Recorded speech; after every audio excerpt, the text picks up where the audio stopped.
could it be?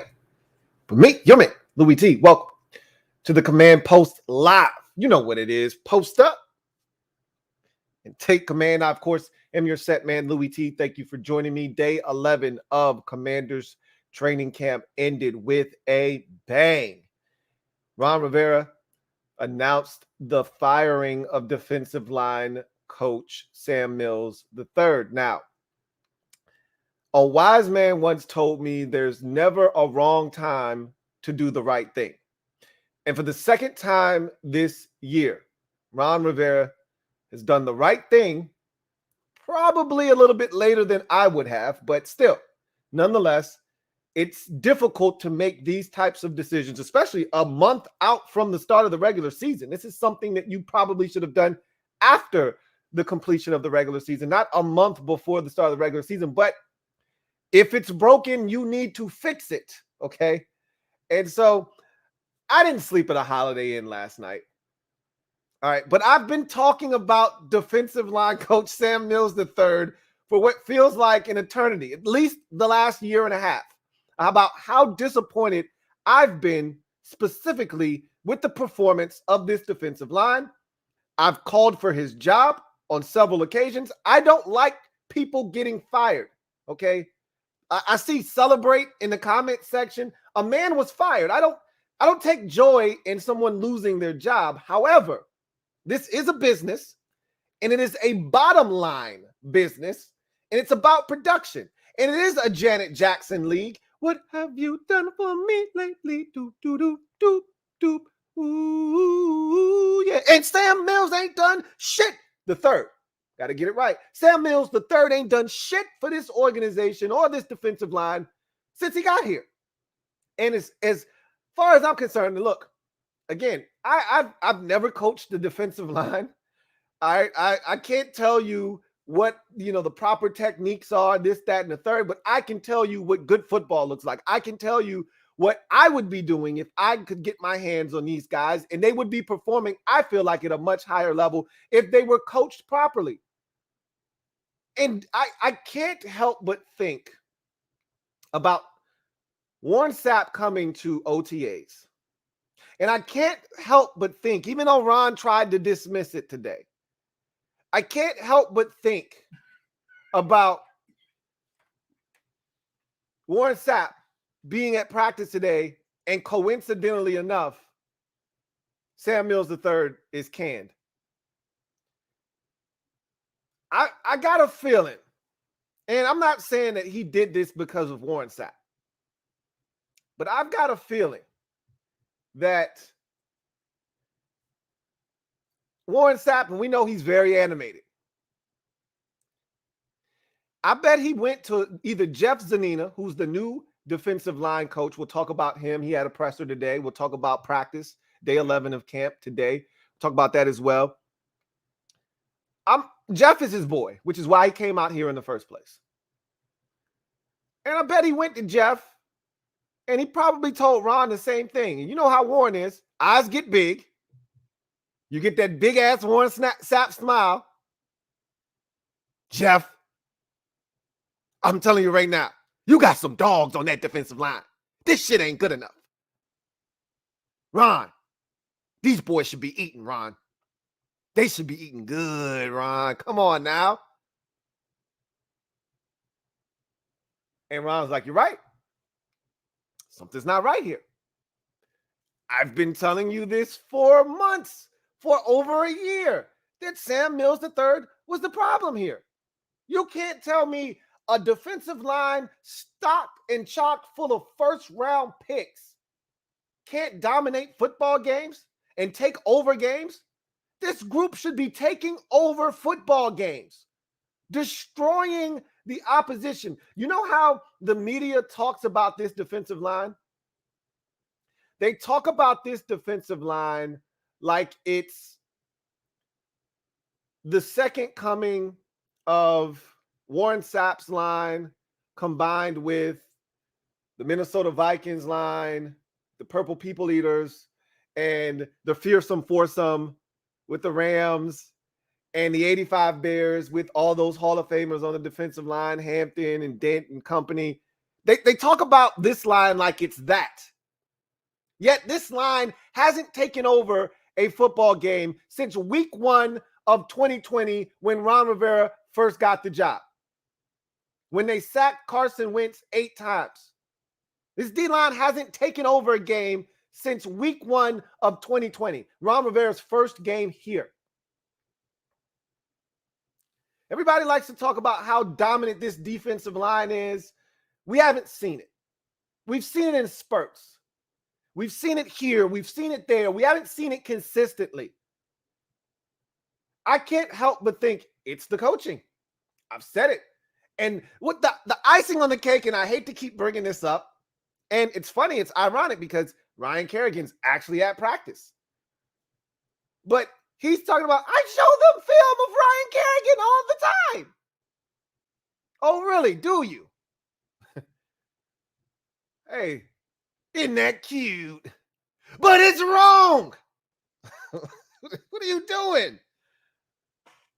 We talked about this last night. It's crazy that we talked about Sam Mills III last night. I don't have a problem with Sam Mills III. I don't know the man personally. Okay? I guarantee you he's a really nice guy. And I said, just because I think he's not great necessarily at his job doesn't mean he's a bad dude. Just means we need a change of scenery. That's it. And apparently Ron had an epiphany. Don't ask me what prompted this epiphany. I myself continue to hearken back to Warren Sapp. His presence there in the OTAs, Warren was like, look, this defensive line, if they just work together, these guys have a chance to be dominant. These dogs that you got inside, or as he likes to say, these butcher balls in a china shop, these dogs you got inside and Allen and Payne, these Bama boys, are you kidding me? With Sweat and Young coming off the edge, he said, boys, set the table, set the stage, and they'll knock them off. There's no doubt in my mind that Warren Sapp's presence and him telling Jeff Zgonina over and over again, Jeff, these boys should be dominating, Jeff. There's no excuse. They're 2 times more talented than any defensive line I've ever played on. He's telling Jeff this over and over. He's like, Jeff, come on, bro. You play, you know what it's like. Think about our defensive line back in Tampa. They're way more talented than we were. And this is the best they can do? Come on, Jeff. You know better, man. You know better. You know better. Just like you're right. I don't have any control, man. We watch Warren Sapp at OTAs working these boys through individual drills, and we're like, and we're listening to him talking. We're like, this shit sounds more like what these guys should be coached to do instead of the shit Sam Mills is out here teaching them to do. At the end of the day, this was a tough decision. Obviously, Ron Rivera did not want to do this. I commend him. This is why I'm on board with Ron's plan, because you know what? It's easy to go along with something, even if it's not going well, because it's your boy. And you don't want to fire him and you don't want to move on from him. Ron could have reallocated him, could have said, hey, man, look, what I want to do is I want to make you like the head of the defensive line room, but in a overseeing capacity. Like he could have created a job for Sam Mills and promoted Jeff Zgonina within and said, hey, you're the new defensive line coach. But he didn't do that. Or he could have just said, we'll just keep it as is. See what happens this year. No. This is another indication that this is a big year. And Ron doesn't have any more time to be effing around. Okay? If you haven't gotten the message yet, I told you this was an offseason of desperation. Okay? Desperate times call for desperate measures. It started in the offseason in the pursuit of a quarterback. Hell, it started before that when Ron went on a world tour telling anybody that would listen that we are in the market for a quarterback. And if you've got one, hit my line. Or maybe I'll hit yours. They found a guy. They traded for him. They were desperate enough to, say, you know what? We'll give you whatever you're asking for. They overpaid. There's no ifs, ands, or buts about it. They overpaid for Carson Wentz. It's not a discussion that we need to keep rehashing, but facts are what they are. We overpaid severely. That's the thing that probably pissed me off more than anything else in the moment. Is not that Carson Wentz stinks. It's the price we gave up. Gave up multiple picks. We ate a whole bunch of salary. We had to release guys that we didn't want to release. We're talking about defensive line depth that we shouldn't have an issue with because we cut Matt Ioannidis when we shouldn't have had to. But that's another story for another day. We did what we had to do to acquire the most important piece that was left to acquire for this roster to have success. That's quarterback. Don't have to love the guy that we acquired, but it's better than anything we've had here in quite some time. So that was the beginning of the desperation. Ron set this stage for himself. He has nobody to blame for the pressure of this season but himself. There was going to be pressure no matter what he said. He could have said, hey, I need 5 years to turn this thing around. This was pretty bad shape. When I got here, this was a 3-13 team. I need 5 years to fix this shit. Culture's terrible. The organization at the top is a mess. I got to fix that. I got to fix this roster, which is gone to shit. There's a lot fundamentally wrong here. I need 5 years to fix it before we can start to turn around and win. He could have said that. And we still would have been jumping down his throat in year 3 like, bro, okay, you had 2 years already. What's going on now? Year 3, we need to see something. But no, when he got here, he said, hey, in the military, it takes 3 to 4 years to change a culture. By year 3, we should be winning here. Well, it's year 3. Now you should be winning here. Stage has been set. Roster is vastly improved. Young talent all over this roster. We still don't know how good any of it is. But we damn sure would like to find out in year 3 of Ron Rivera. Defense seems like they're improving. Seems like the continuity is starting to really gel and mesh together and come together at the right time. Defensive line, to me, is the key to everything defensively because that's where you've spent the most resources. There's no excuse. We can make all the excuses we want for the linebacker position. We can make all the excuses we want for the back end. You can't make any excuses for the front because you spent first-round draft capital and you've re-upped one of those guys. You may re-up another one of those guys here in a second in Montez Sweat. Hell, you may even re-up Daron Payne. I don't think it will happen, but that's still on the table. That's not a foregone conclusion that he won't be back. And then you're still waiting on Chase Young to come back. So at the end of the day, clearly he felt like this defensive line was underachieving at a bare minimum. He understood that there was more to squeeze out of this defensive line rag than what we were getting. Every drop had not been squeezed out of this rag properly on this defensive line, and he felt like a change was necessary. What made him wake up on August the 9th and decide that today was the day to do it? That's what I want to know. This didn't just happen last night. He didn't go home last night, watch some film of practice from Saturday or practice from yesterday and say, you know what? Sam's not doing a good enough job. We should get rid of him. They didn't do that shit. This had been lingering. He had been contemplating this for months. He had to have. And he just got the balls to do it today. I commend him for that. Because it would have been a lot easier to just say, hey, Sam's doing a heck of a job. And if the guys just do what we coached them to do, we'll be fine. He could have just went with that same line that he was going with last year. Instead, he said, no, this isn't good enough. We can do better. We have to do better. Because at this point now, my job is starting to depend on it. I can't say that I hate this move. You guys know how I felt. I've been talking about this for quite some time. It needed to happen. It's happened. Now we need to see results. It's one thing for us to be crying about Sam Mills III and talking about how we need change and how we can do better. Well, now there is change. Now let's see if the guy that they promoted, Zgonina, is any better. One thing I can tell you is Warren Sapp's going to be in his ear. And I think this group is going to be able, and it's going to be a bit of an adjustment. Remember how big of an adjustment it was from Jim Tom? When Jim Tom Sula was here and they moved on from Jim Tom. And remember how there was pushback? Jonathan Allen was pissed off. He said he was the best coach he had ever had. And the rest of that defensive line was not happy with the fact that Jim Tom was no longer here. Remember how big of a deal that was? Ron Rivera talked about the fact that this defensive line gave him pushback. When they first got here, they weren't all in. They were not sold on what the new defensive line coaches were teaching them. Hint, hint. They probably was like, this is bullshit. That said, everybody's got a different way of going about things, different techniques, things of that nature. And so who's to say what does or doesn't work?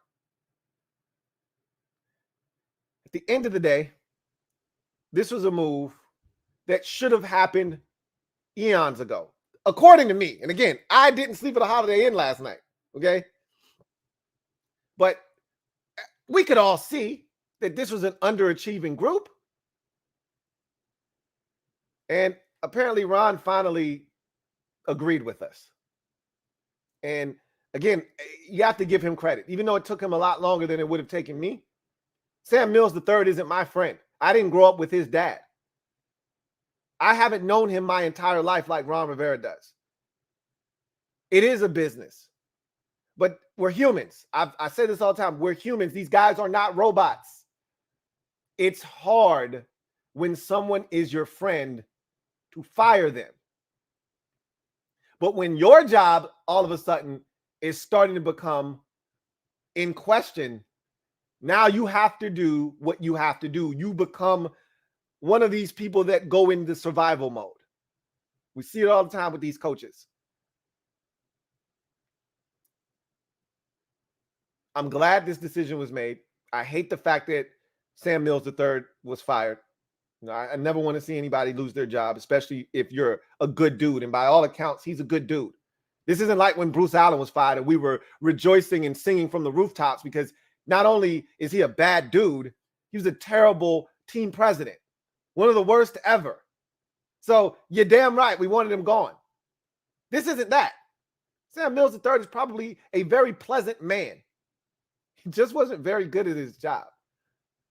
So now we move to Jeff Zgonina. He spoke today to the media. And by all accounts, you're not going to get much out of Jeff, okay? I don't want to call Jeff a meathead, but Jeff's like, look, I don't really want to talk to you guys. I don't have anything to really add to this situation. I didn't want Sam to get fired. I didn't want this situation to go the way that it went. But at the end of the day, the situation is what it is. So I look at Jeff, and Jeff is essentially saying, look, I was in that room with him. I respect him. I feel like I can get more out of this group. He didn't say that, but he said it without saying it. I feel like I can get more out of this group than he did.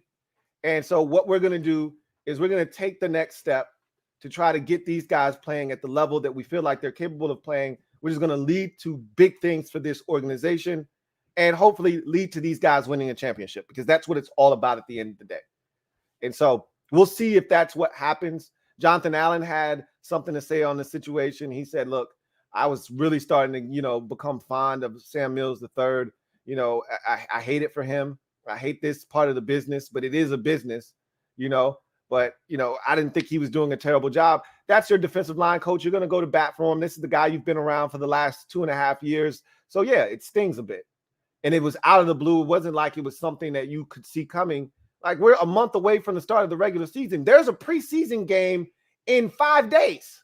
Like, these aren't the things that usually happen 5 days before your first preseason game and a month away from the start of the regular season. So, yeah, it was a shock to the senses. But at the end of the day, this is something that needed to be done. I'm anxious to see what Jeff Zgonina does with this opportunity. I'm anxious to see if Warren Sapp's going to be around a lot more often. And Ryan Kerrigan's around too. Yeah, that doesn't hurt either. So defensive line-wise, I'm looking for an uptick in production. I've been bullish on this defensive line at times. 2 years ago, I said we were going to lead the league in sacks in 2020, right? We were top, I want to say top 7 that year, top 5, top 7 somewhere, but we weren't the number 1 sack team in the league. And I felt like we had the potential. Obviously, Matt Ioannidis got injured that year, so that hurt us big time.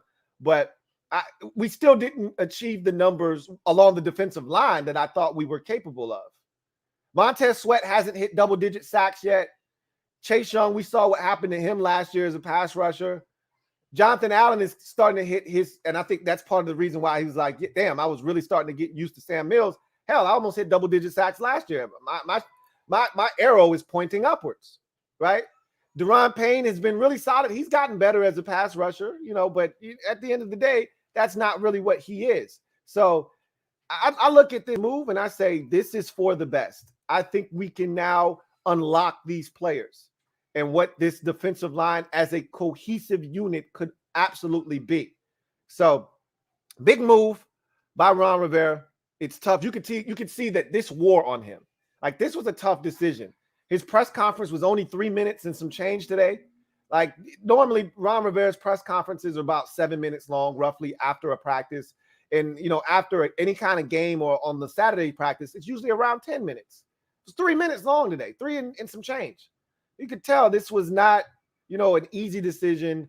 It wore on him, but it was something that he felt like he needed to do. And so kudos to Ron for making the right decision and moving on from a guy that I felt like was somewhat of an anchor, to this defensive line. He wasn't helping them set sail and become great. He was keeping them docked at the bay. So practice today, day 11 of practice. Let's talk about ins and outs. So who was in? Sadiq Charles back at practice today after a few days out, including missing Saturday's under the lights practice. John Bates in full pads. So today was a full padded practice. In pads again, where was the team. And Bates, for the second day in a row, practice. He did have a sleeve on his left leg. However, he was back at practice. That's a good sign that he was. And I always like to see when, the pads go back on. It's one thing to practice without pads. Another thing to practice with the pads on. He was out there again. That's a great sign. Sammy Reyes was back at practice today. Another good sign. The tight end room is starting to get healthy again, which is huge. Speaking of the tight end room, Curtis Hodges back at practice after missing the last 3 practices as well. So that tight end room got healthy really quickly, which is a great sign because practice was tough at the tight end position. You would love to see young guys like Amani Rodgers getting reps because of all of the ailments, but you don't love to see Amani Rodgers getting a lot of reps because of all the ailments, right? Okay, it's like you're damned if you do, damned if you don't type of situation. So I'm glad to see all of those guys back at the tight end position. James Smith-Williams back at defensive end. He'd been out almost a full week and a half with a hip injury. He was back at practice today. That's good news. And De'Ami Brown for the second day in a row. I talked about him being back yesterday, but it wasn't a full padded practice. He was back today as well for the second day in a row, just like John Bates. So that's good news there as well. Who was out of practice on the side field? Curtis Samuel. We knew this. This was expected. This was part of the plan. Ron had told us they were going to pull the reins back a bit after he had practiced, 3 days of practice in a row, but 2 days in particular in a row. So they pulled the reins back on him a bit. William Jackson III, he was also off on the side field. He's dealing with an ailment. I want to say it's his hamstring. He had some tightness. He had the hamstring wrapped at the Saturday practice under the lights. And so he's still on the side. And both of the Turner boys were out of practice. Cole Turner, Trey Turner, still out of practice. So hopefully Cole Turner will be back sooner rather than later. At this point, I'm not expecting him to play in preseason game number 1. The hope is he'll be back at practice sometime next week. And again, I don't know. He could be back at practice tomorrow for all I know, right? The hope is that he's ready for preseason game number 2. That's what I've got my eyes in my head set on for him, because I want to see this kid before the bullets are actually live in games that actually matter. I'd like to see him in a preseason game, just to see what he's about and get his feet wet and get those jitters out. You know, it's much different playing in an NFL game. Even if it's preseason, it's much different than playing in college. And he needs to see the speed of the game, understand the physicality. All of that has changed. It's one thing to experience that in practice. These guys aren't trying to hurt each other. They're not trying to take each other out. You're playing against other guys that are fighting for their livelihood. Shit's going to be real. It's going to be live bullets, guys going after you, trying to take your head off, trying to earn a roster spot with their respective team. And so he needs to see that. He needs to experience that. So I would love to see him get some action in the preseason. So my focus for him is more so next week against Kansas City than it is this week at home versus Carolina. Carson Wentz was extremely sharp today, you know, and so this is part of the discussion that we had last night. I talked about being really disappointed in the coverage. It to me was just, it was so overblown. It was stupid. I don't even like talking about that. It's camp. Like, what are we having a discussion about? Seriously. If you're not a top, 10 quarterback in the league, and you're not in the same system that you've been in for years, I'm pretty sure Russell Wilson is having some days where, shit's just not going as well as he would like it to. It's a new system for him. It's a new team, new players that he's getting accustomed and acclimated to throwing the football to. I'm pretty sure he's had a couple of stinkers out there in Denver. Shit happens. Somebody, said that Matt Ryan was struggling in Indy. Go figure. These things happen. Like, it's camp. So to me, it was garbage, right? And you're going to have good days. Today was one of those days. Carson Wentz was extremely sharp today. Really on the same page with his receivers. Made some really good throws. And then he'll have bad days. That's what this is all about. This is how this thing goes, So it was good to hear that he was really sharp today. J.D. McKissick was excused from practice today. Don't know the severity of the situation, whether it's a personal matter, whether it's something physical, but Ron said it wasn't a big deal. And so I trust Ron, and I'll leave it at that. So it was a good day for the offense. It was a good day for Carson Wentz. And I want to see them continue to build off of that, right? Continue to put good days together, stack good days on top of each other, and start to get this thing going in the direction, because I think it's trending in the right direction. But if we can speed up that process at all, that'd be great, but we'll see. It's a process. And I told you guys, patience is necessary. So just allow this whole thing to play itself out.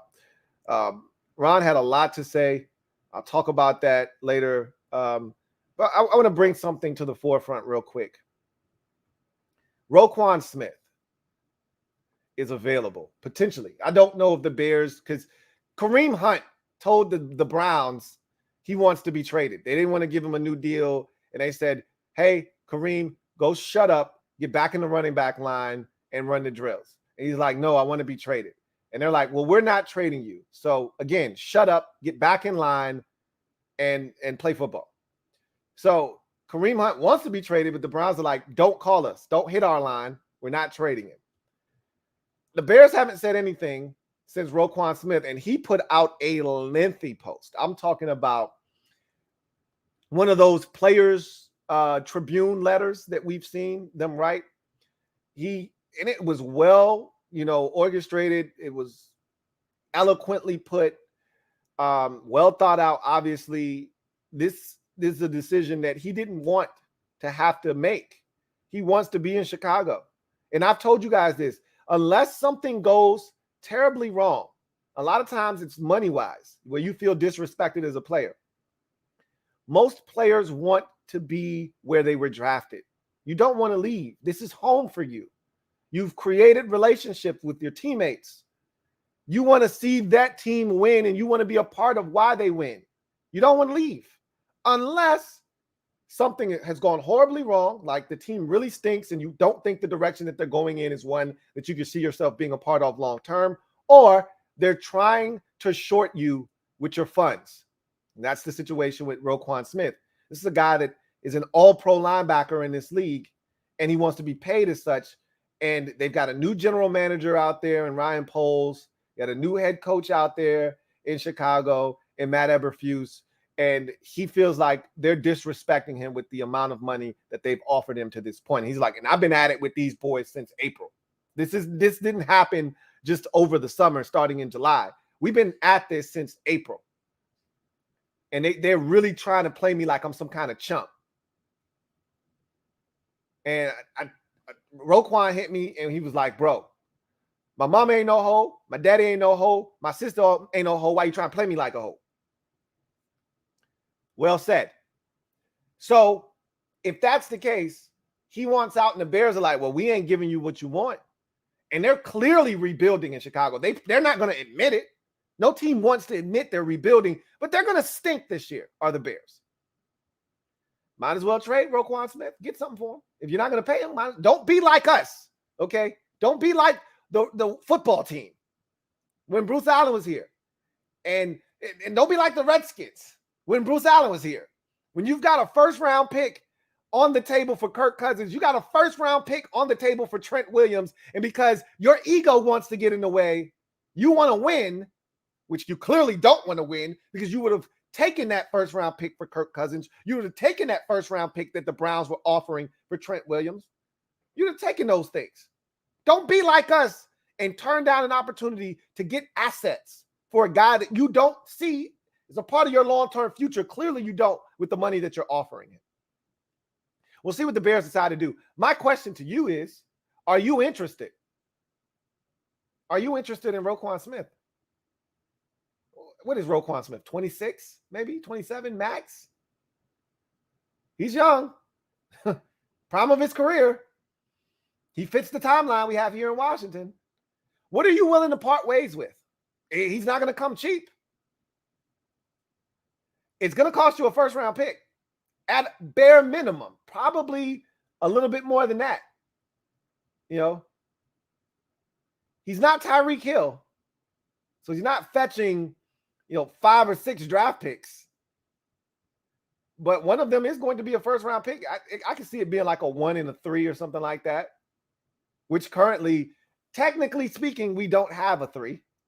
That's away in the stash box for the Indianapolis Colts at the current juncture that could ultimately turn into a 2.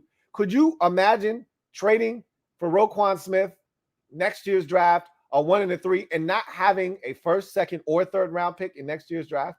That's what would happen if you traded for Roquan Smith, a 1 and a 3, and then Carson Wentz plays 75% of the snaps this year or more, and you got to give them a 2, the Colts, that is. You could be in a position where you didn't have a 1, a 2, or a 3.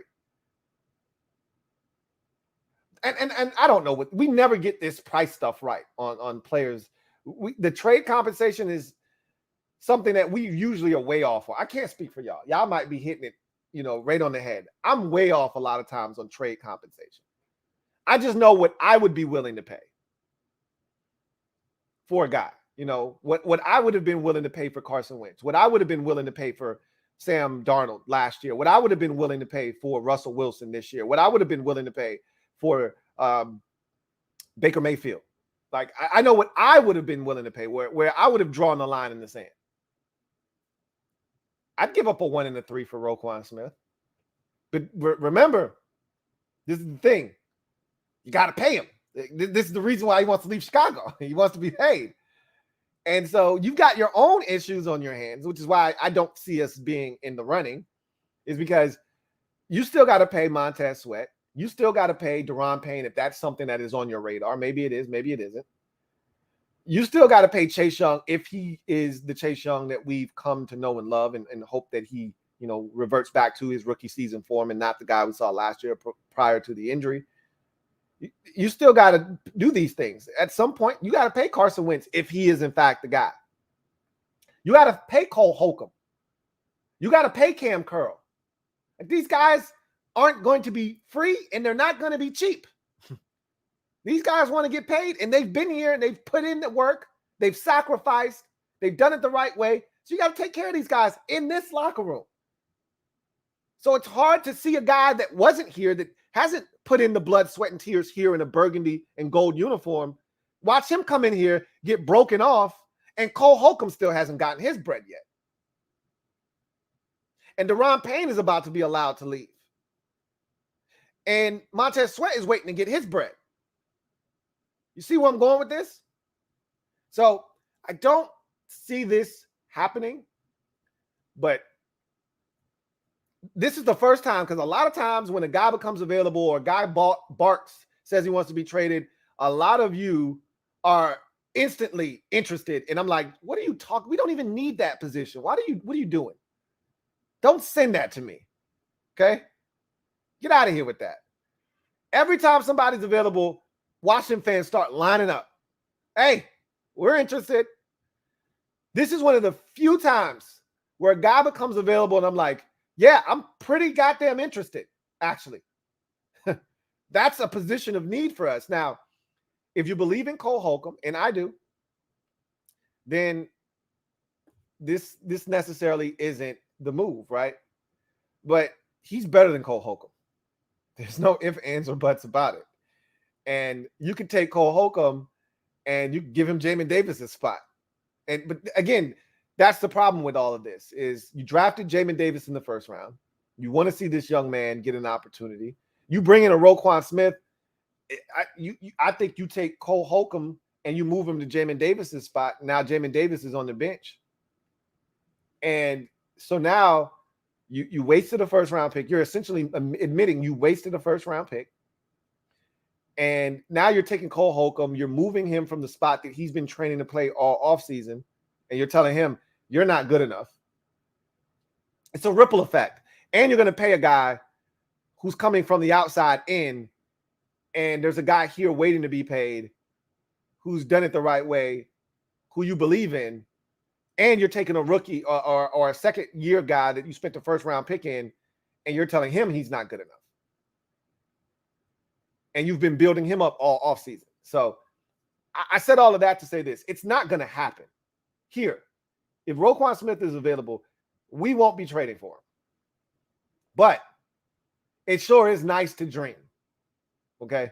And I'm not going to kill your dream. But the reality of the situation is he's probably not coming here.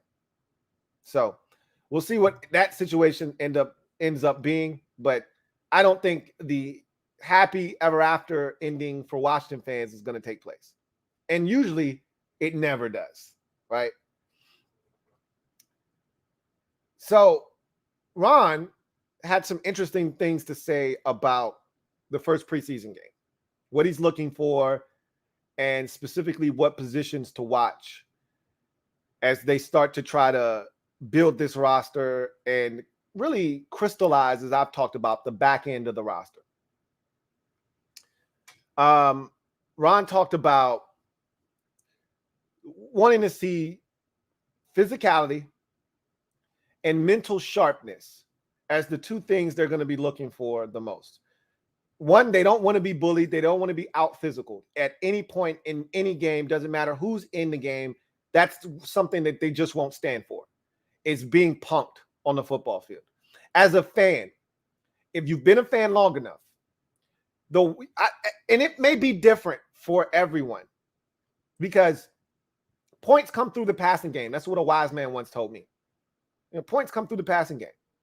And so for some of you, not being able to get a stop on 3rd and 7, on 3rd and 11, 3rd and 12, watching the defense give up a 14-yard pass, that shit is excruciating. Yeah, it does suck. And that might be your biggest pet peeve. But for me, and it's not even close, giving up 3rd and 12 is a distant second for me. There's nothing worse as a football fan than watching your team be emasculated in front of your face. Meaning they can't stop the run. That's a manhood issue. When another team lines up, tells you they're about to pound it down your throat, and you can't do a damn thing about it to stop it. That is the most frustrating feeling as a fan. It's sickening. Makes me want to vomit. I still have nightmares about Marion the Barbarian Barber. May he rest in peace. The third on a Sunday night, running out the final like 9 minutes of the clock in an absolutely gutless performance by this football team some 15 years ago on a Sunday night when the Cowboys shut us out like 16-0. It was a joke. It was one of the sickest feelings I've ever had as a fan. Watching this man get 8, get 6, get 2, get 5, get 7, get 4, get 12, get 11, get 4, get 4, get 6, get 9, and know that they're running the football and we couldn't do a damn thing to stop it.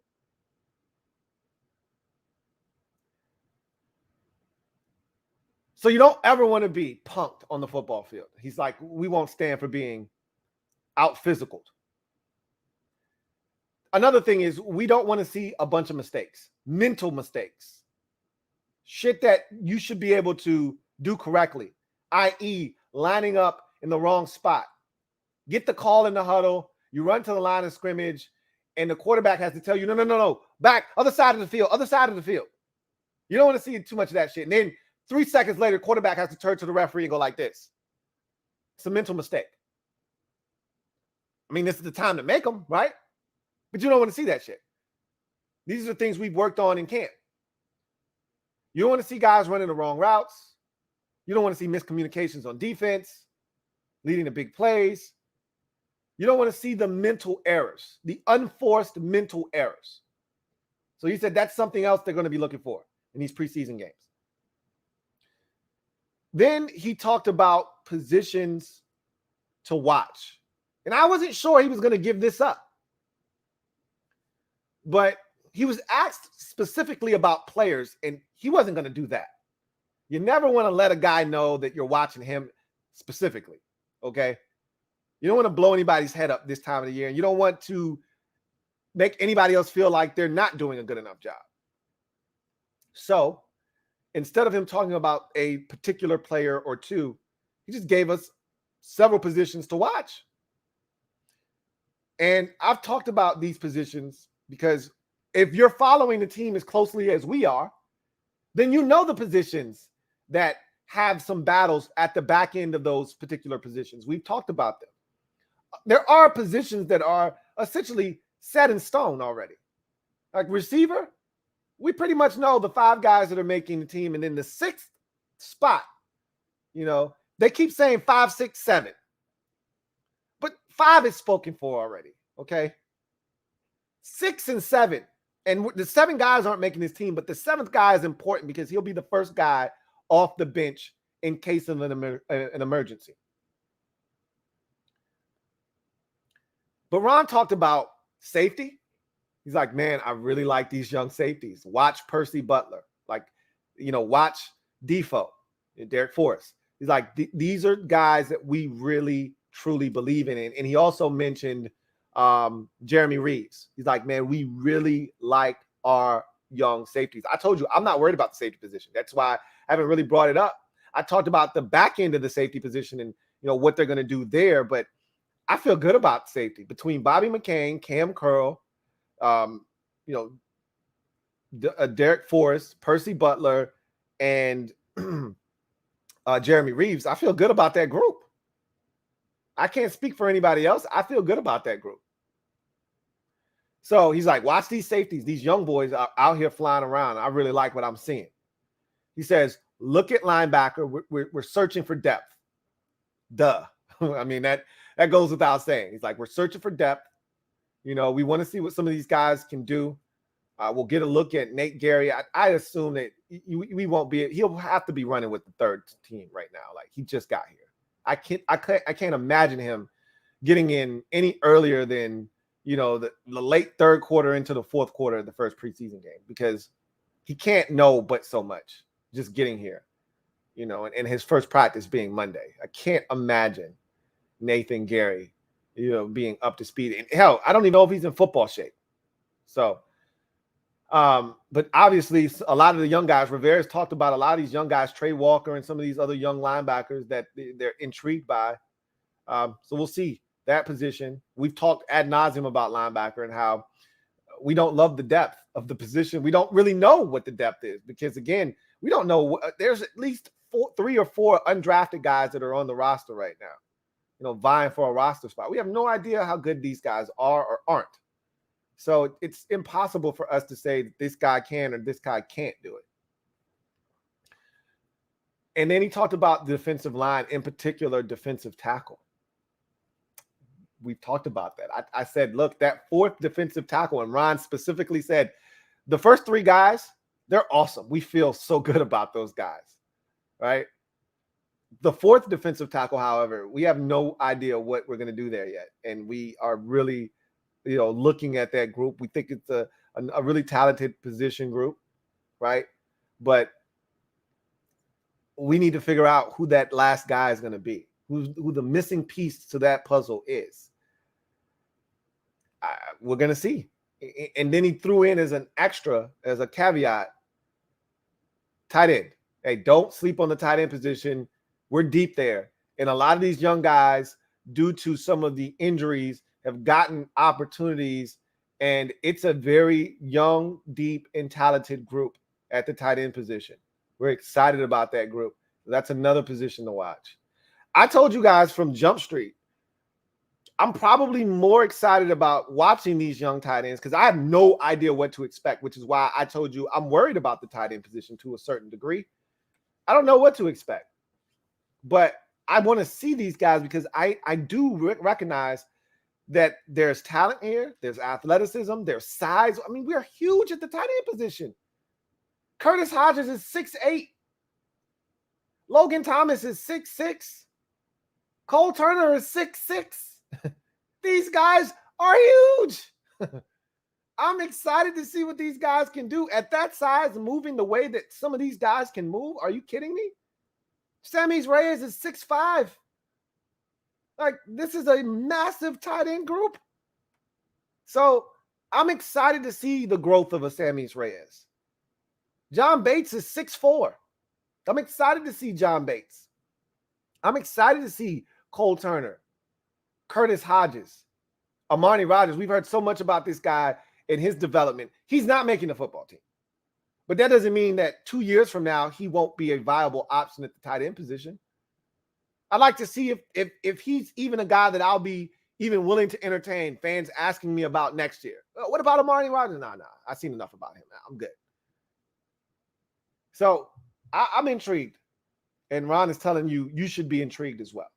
So looking forward to all of those things in the first preseason game versus the Carolina Panthers. And we'll talk more about that as we get closer later on in the week. But the news story of the day, for those of you just joining me, Ron Rivera announced at the end of practice today, at the beginning of his press conference, post-practice, that they were moving on from defensive line coach Sam Mills III.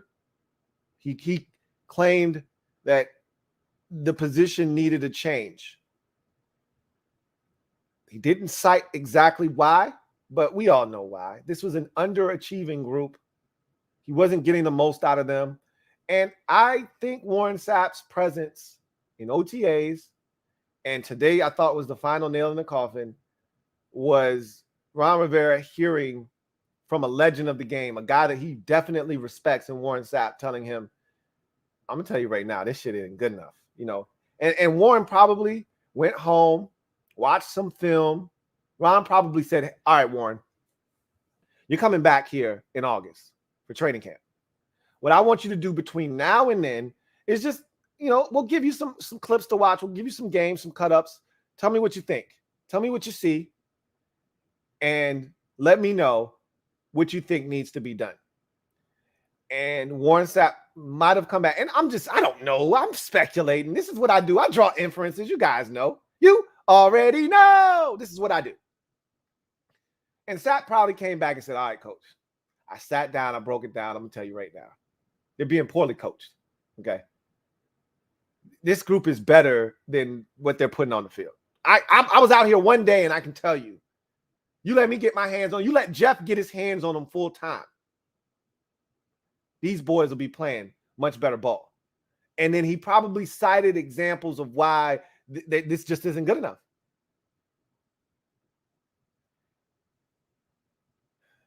Jeff Zgonina is taking over as the new defensive line coach. He was the assistant defensive line coach. He's being promoted to the full-time defensive line coach. And we'll see how he does in that role. We'll see if Warren Sapp's here more often, if Warren's getting in his ear a bit. Ryan Kerrigan has been around, and he's still around, checking the temperature to see if this is something that he would be interested in doing full time. And so there's a lot of voices around. A lot of voices. I know Ryan Kerrigan didn't have anything to do with this because we all know Sam Mills III was a Ryan Kerrigan worshiper. He loved him some Ryan Kerrigan. I show them Ryan Kerrigan film all the time. So we know that Ryan didn't have anything to do with this. I think this was a Warren Sapp production. Okay. And Jeff Zgonina is the biggest beneficiary of that. So anyway, I digress.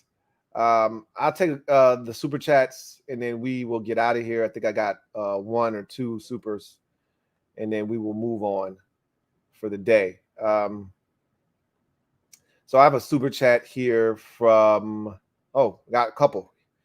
Got Lorenzo Simpson. Thank you for the super chat. Greatly appreciate you. Thank you for being a member of the MOBB. My guy Zoe writes, Kerrigan going to show them Ryan Kerrigan tape. LOL.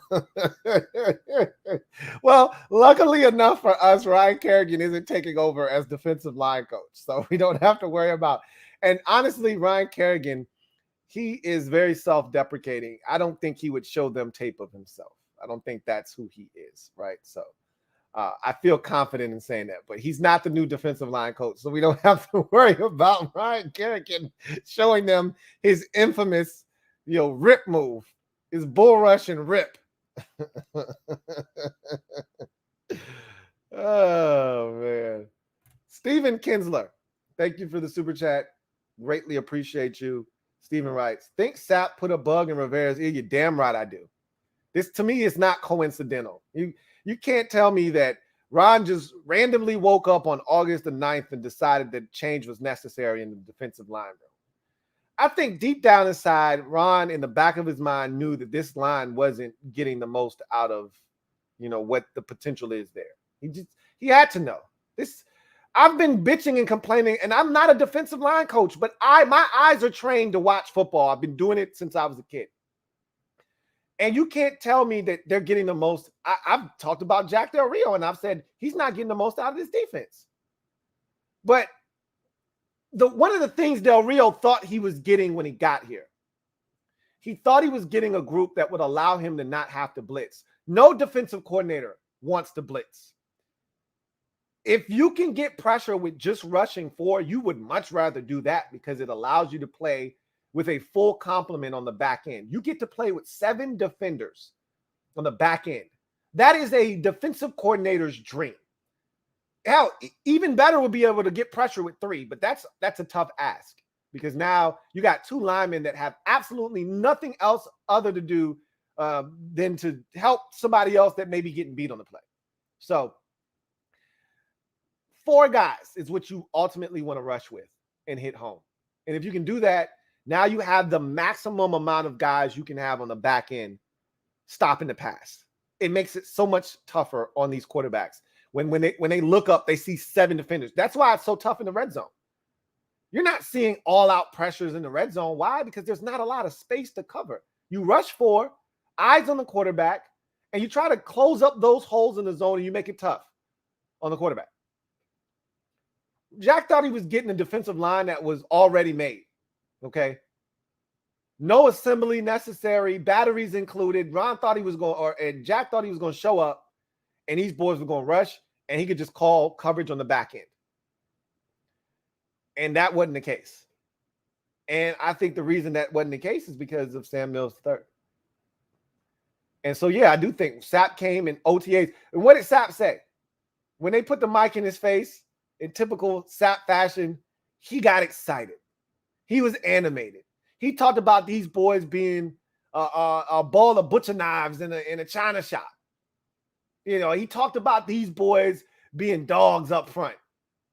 He's like, oh, my God. Sweat? Payne? Allen? Are you kidding me? Those defensive tackles? Oh, my God. He got excited about what those boys could be. And then he said, with Payne and Allen doing damage inside and Sweat and Young coming off the edge, he said, all those boys have to do is set the stage. These ends will take them off. Don't worry, they'll knock them off the stage. Set the stage. He said, don't no quarterback want the kitchen in the living room. Okay? You know, there's a bunch of sap-isms. Okay? No quarterback wants the kitchen in their living room.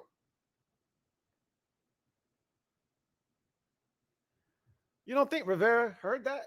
You don't think Rivera understands? I don't think we're getting the most out of this group. Yeah, you're damn right he heard all of that. And I'm pretty sure Jeff Zgonina, and I don't want to say Jeff was backdooring Sam Mills III. I don't think that was it at all. He didn't strike me as that kind of guy. But I bet you Warren Sapp said, you don't have to do it, Jeff, but I will. And he went to Ron and he said, Ron, I'm just telling you right now, these boys are not being coached up the way that they should be. Let my boy Jeff have them. I'm telling you right now, you will see a huge difference. Jeff played the game. Jeff knows what it takes. Jeff is Super Bowl winning defensive lineman. Jeff knows what it takes. I'm telling you right now, let Jeff get his hands on these boys. You won't be sorry. And Ron, he gave Ron something to think about. Ron went home. He thought about it. And thought about it. Warren came back. And he looked at Ron and he ain't say nothing. He just looked at him like, and you know, Sapp don't have to say nothing. He just give you one of those little looks and smirks. And he just kept it pushing. And Ron knew what he had to do. All right. Let's see. Got another super chat here from Metaphor. Thank you for the super chat, Metaphor. Greatly appreciate you. My guy, Metaphor. Hold on. Yeah. My guy, Metaphor, writes, thank you for being a member of the MOBB as well, Metaphor, who writes, is this the end? Is this the end? He says, it seems to me Mills ought to be free. Ronnie told one day it was going to happen, but he never told me when. He told me when I was much old, it would happen when I was much older. Wish it would have happened then. Is this the end? I don't know. I can just tell you this. This was a long time coming. I didn't think it would come. I didn't think this day would come. I'm going to be honest with you. I didn't think Ron had the stones to do this. This takes balls, man.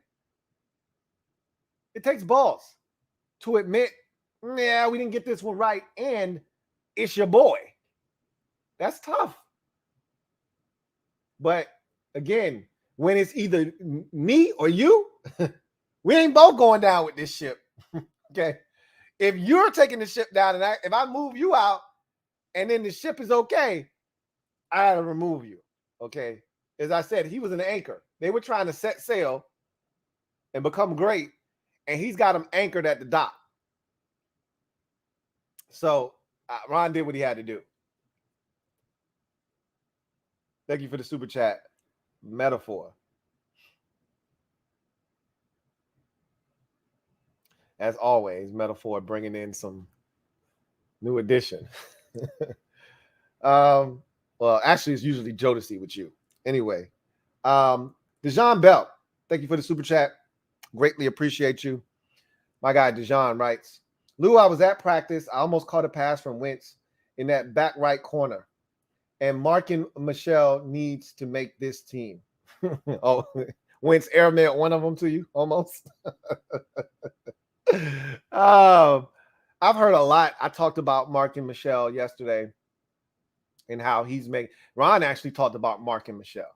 Ron said he was talking about that back end of that receiver group, you know, Dax Milne, Kelvin Harmon. He mentioned Kelvin Harmon by name. So that's, you know, something. My guy, who was it yesterday that said he was really rooting for Kelvin Harmon? Landry, my guy Landry B. Landry Bulbin said he was rooting for Kelvin Harmon and that he wanted to see him make the squad. I still don't think he's going to make the team, but the fact that Ron recognizes that Kelvin Harmon is out there putting in work, and it bodes well for him at least being around, even if he doesn't make the team, being kept around on the practice squad. So, but Ron said, hey, don't forget about Mark and Michelle. So guys are out here making a name for themselves. Again, these preseason games are going to tell the story. But Mark and Michelle is definitely turning some heads. So, excuse me, that's definitely something to keep an eye on. But I've said this already. I'm adamant about this. Mark and Michelle's best way to make the team was to be a return man, and he's not. He's not beating out Cam Sims. And right now, I don't think he's beating out Dax Milne for the sixth and final wide receiver spot, because Dax Milne can play all of the receiver spots, and he can return punts and kickoffs. That's what's going to be the biggest difference maker. If everything's equal between the two from a receiving standpoint, which it probably isn't, because both of them have been here for 2 years, because Mark and Michelle was on the practice squad last year with this team. So he knows the offense. It's not like Dax Milne has a leg up on him from that standpoint. They were both here last year. But the difference is Dax Milne has experience playing all three of those receiver spots. I don't know if Mark and Michelle can play all three of those spots or not.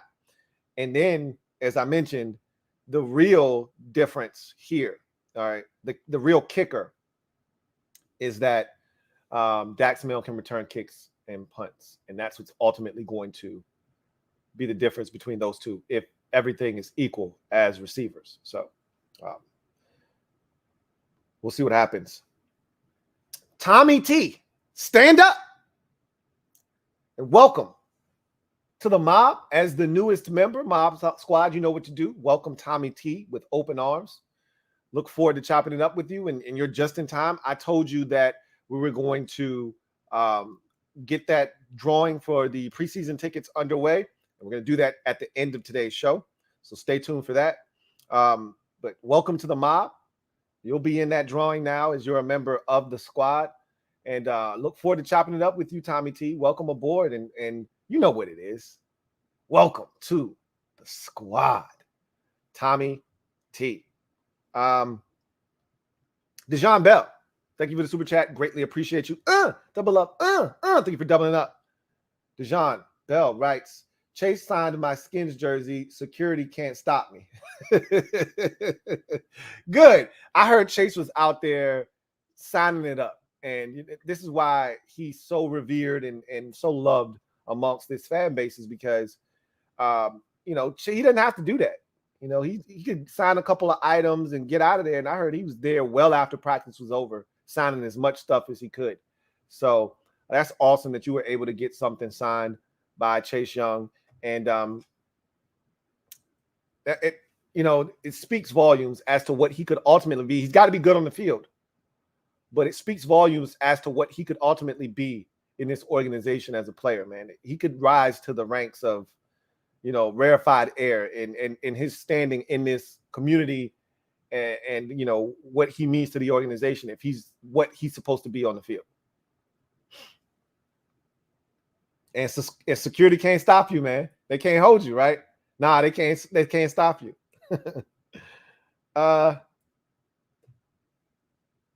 Kevin the PRF, thank you for the super chat. Greatly appreciate you. My guy Kevin the PRF writes, no celebrations, Lou. Let's all pour a little champagne for our lost homie Sam. I didn't come dressed in all black for a reason. Okay, this is not a sad moment, but it's also not a joyous occasion either. I'm not looking to celebrate another man's plight. I want this team to win. At the end of the day, I have no obligations to anyone there that isn't helping this team win. And so my allegiance doesn't lie with Sam Mills III because he's a good dude. My allegiance lies with this organization and trying to win. If we could win despite Daniel Snyder, if we could win and him not get any of the credit, no accolades, that would be even better, because I don't want him winning shit either.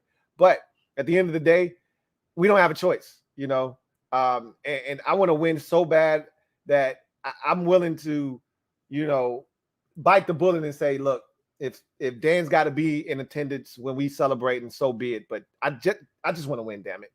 So I'm not looking to celebrate, but I am excited that they've done something that I think is going to improve our chances to go 12-5. And for me, that's what it's all about. I've told you, I don't care about the fight song. I know some of you are really passionate about that. I don't care about fight song. I don't care about, the band being back together and them playing and all that. That's great. That's for aesthetics. That's for people that are at the stadium. That's awesome. And if that's the stuff that, tickles your fancy, and that's the stuff that's a part of your fabric and DNA as a fan, because that's what you grew up with in the heyday, in the years where you were at RFK and it was rocking, so be it. Okay, that's a part of your story. It's not a part of mine. I just want to win. I want to get back to what you were used to in the 80s, in the early 90s. That's what I'm trying to be a part of. And so the fight song isn't going to do that for me. The new name isn't going to do that. Helmets, jerseys, all that, none of that shit's going to do that for me. It's the play on the field. It's these coaches instilling in these players the techniques and the tools necessary to go out and be successful. And as a wise man once said, whoop the ass of the guy in front of you. That's what I'm looking to see these guys do. And I think they got one step closer to doing that with the move that was made today. But I don't mind pouring out champagne. I don't drink it any damn way. I'll take a bottle of champagne, pop that bubbly, and pour it out for Sam Mills III. Wish him nothing but the best in his future endeavors. It just didn't work here.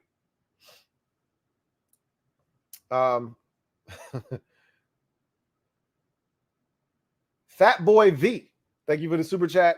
Greatly appreciate you. My guy, Fat Boy V writes, Payne, Davis in the third or fourth for Roquan in a late pick. I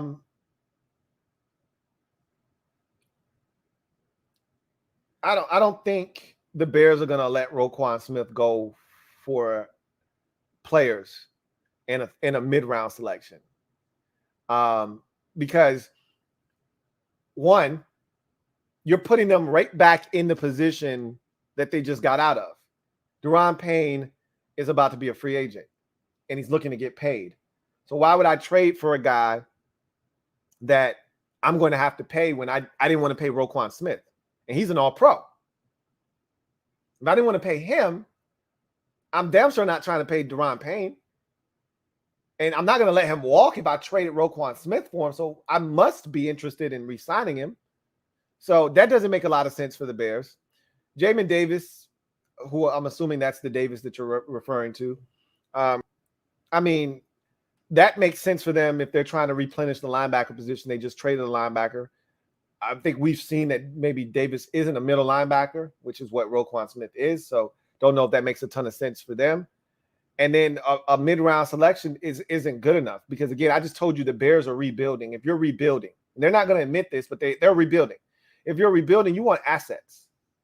If you want to win now, this draft, this trade that you've presented here might be interesting. But if you're building for the future, you want assets. You want draft assets. You want a first-round pick because that allows you to get a guy under contract at a very, very manageable rate for the next 4 to 5 years, depending on what year or what round you're able to get him in. If you're trading Roquan Smith, you want a first-round pick. So that would allow you to have team control over a player for 5 years if you so choose, 4 at a bare minimum, at very affordable wages. So, yeah, that trade wouldn't make sense for the Bears. It says pay Roquan, Holcomb, Sweat, and Chase Young. Fuller and Jackson only have 2 years left. Use cap space to pay young guys and focus on DBs in the draft. # game changer. There are a lot of guys that are in that predicament. Curtis Samuel only has everybody's. That's why I think it's important that we win now. All these contracts are running out at the same time. Curtis Samuel's contract is running out in 2 years. William Jackson III's contract is running out in 2 years. Kendall Fuller's contract runs out in 2 years. You're getting to that point where there's going to be a lot of turnover on this roster. And some of these guys, like Curtis Samuel, he's really young. Even when his contract is up, if they believe in him, if he comes back healthy this year and next year and he's a beast for us, they could re-sign him because he'll only be like 27 when his deal is up, 27, 28, somewhere in that neighborhood. He'll still be relatively young, right? But, William Jackson III, he'll be up there when, by the time this contract is over, if I had to guess, and I could be wrong, he'll probably be pushing 30. He'll probably be like 29 maybe, somewhere in that neighborhood, 28, 29.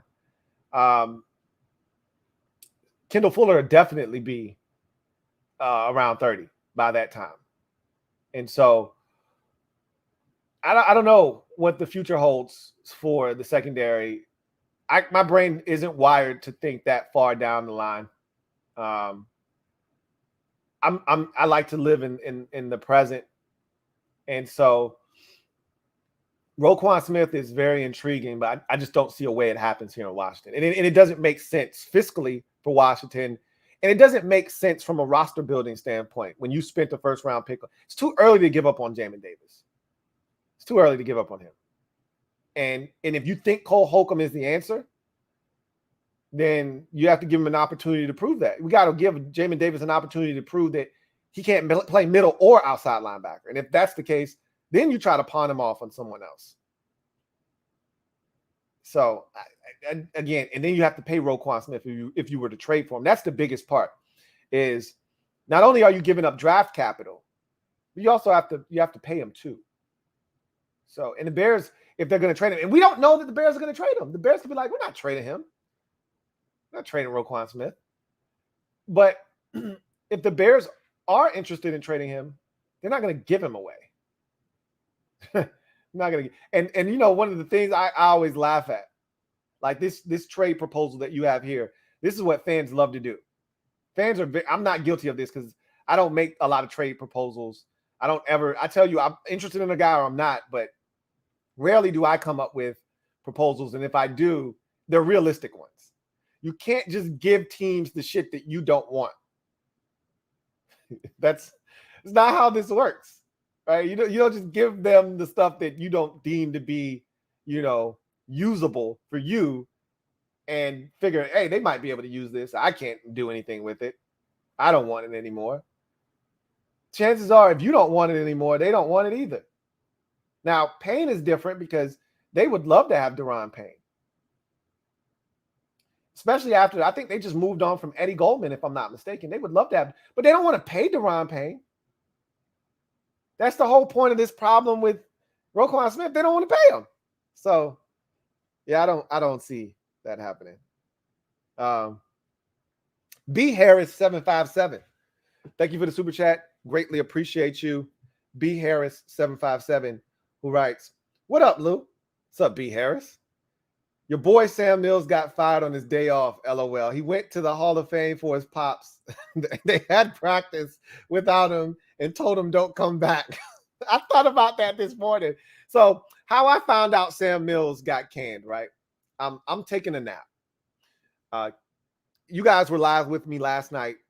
Kids kicked ass last night. So after the stream, we had to deal with one of the twins in particular. And so the sleep wasn't great last night. So I was catching up on some sleep. And she calls me and she's like, "Hey, you got to wake up. You got a live show to do." I'm like, "What are you talking about?"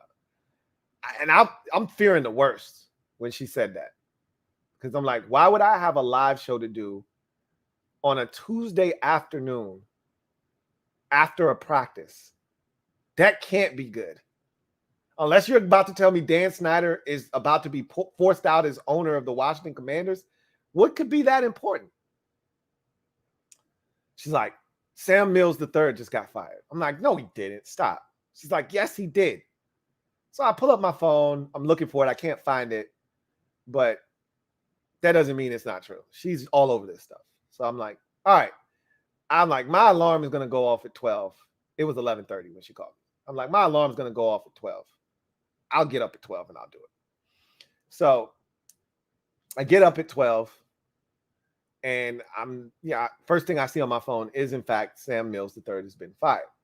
And the first thing that I thought of was like, damn, wasn't he just at the Hall of Fame for his dad? You know, his mom went up and she was the one that accepted the honor and, you know, unveiled the bust and all of that stuff. I'm like, damn, he got popped on when he wasn't even there. Sheesh. I know he wasn't at practice on Monday. I would like to think that Ron popped him in person, though. You're not. B. Harris, you ain't shit for that. You know, that would be so terrible if Ron was like, hey, Sam, how's it going, man? Oh, it's going really well, coach. Oh, I'm terrible. God, I'm sorry. Oh, it's going well, coach. It's a beautiful ceremony for my dad. Oh, man, that's awesome, man. I can't wait to get back to practice. About that, Sam. There's been a change. A change? Yeah. We're gonna promote Jeff to defensive line coach. We're gonna have to let you go. But why, coach? I felt like we were making great strides. Yeah. About that. Warren Sapp was here. I knew that damn Sapp coming to practice wasn't a good thing. Yeah, he doesn't think you're doing a great job. And to be honest, I don't either. We'll talk soon, but don't worry about coming back. We'll pack your things for you. But coach, later. And that's how the call went. According to B. Harris, that's how the call went. Nah, of course it didn't go that way. They waited until he came back, sat him down man to man, and he told them, hey, this is the direction we're going in. And so that's tough, you know, an emotional weekend that honored your father and his career, and then you come back and this happens. That's a whirlwind of emotions, and they're at the opposite ends of the spectrum. If you're Sam, this is why I feel, you know, bad for him, right? Like it's a tough situation, but again, my allegiance lies with winning, and I don't think he was a help to that. I think he was a hindrance to that. So anyway, I digress. Grande Groove, thank you for the super chat. Greatly appreciate you. Grande Groove writes, what's up, Lou? Last night was hilarious.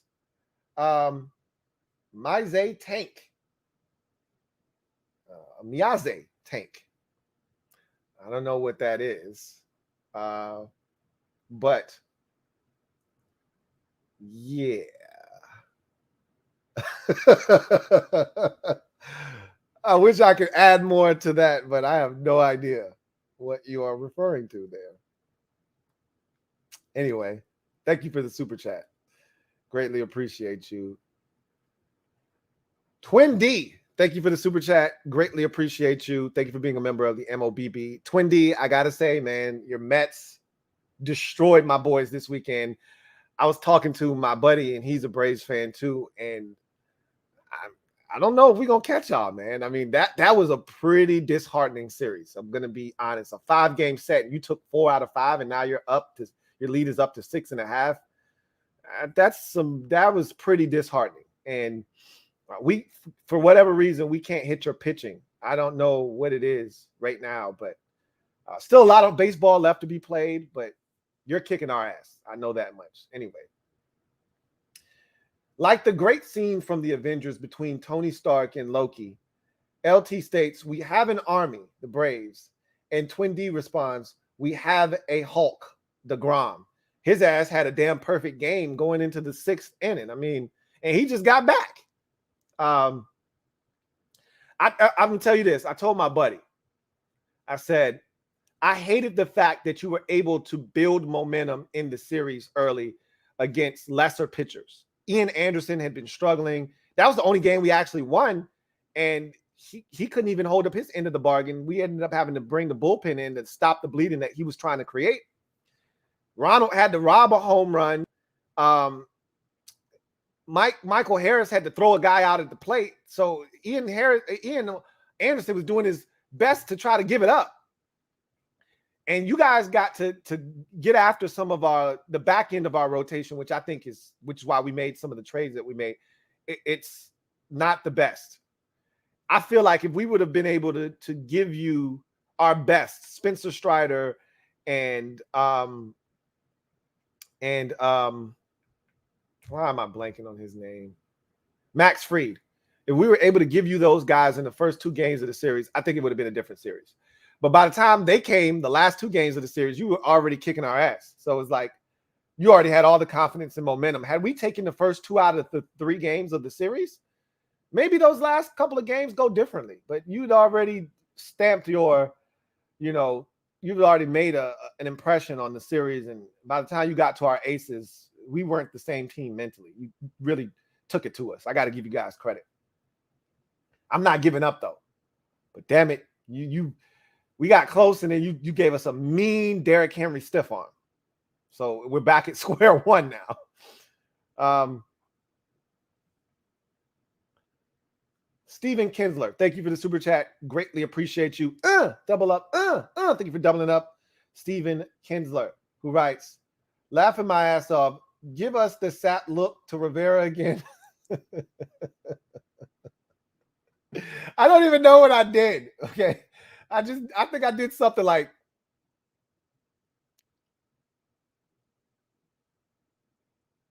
something along those lines. I don't know. Warren Sapp be giving you the cheesiest smile. His eyes get big as silver dollars. I mean, anybody can do the Warren Sapp. It's not hard. You just got to give a cheesy smirk. If you're going to do it from the side, it's got to be like, it's got to be something like that. Like almost on some Sammy Davis Jr. type shit, right? Shit, boing, man. Anyway, Sapp's fingerprints all over this shit. I don't mind at all. Whatever you got to do to get it done, I'm with it. B, thank you for the super chat. Greatly appreciate you. My guy B writes, Sam Mills technique. 1, bull rush. 2, speed rush. 3, heart. That's great. But in this league, as a wise man used to say, up here in this league, that shit ain't good enough. Okay. That's like telling a major league hitter, hey, I got a 94 mile an hour fastball. It doesn't move. It's coming straight at you. And I got a 93 mile an hour changeup. And it doesn't move. It's coming straight at you. Okay. Woo! What did he do? Yeah, that's, and then you say, and I throw it with all my might. Got some heart.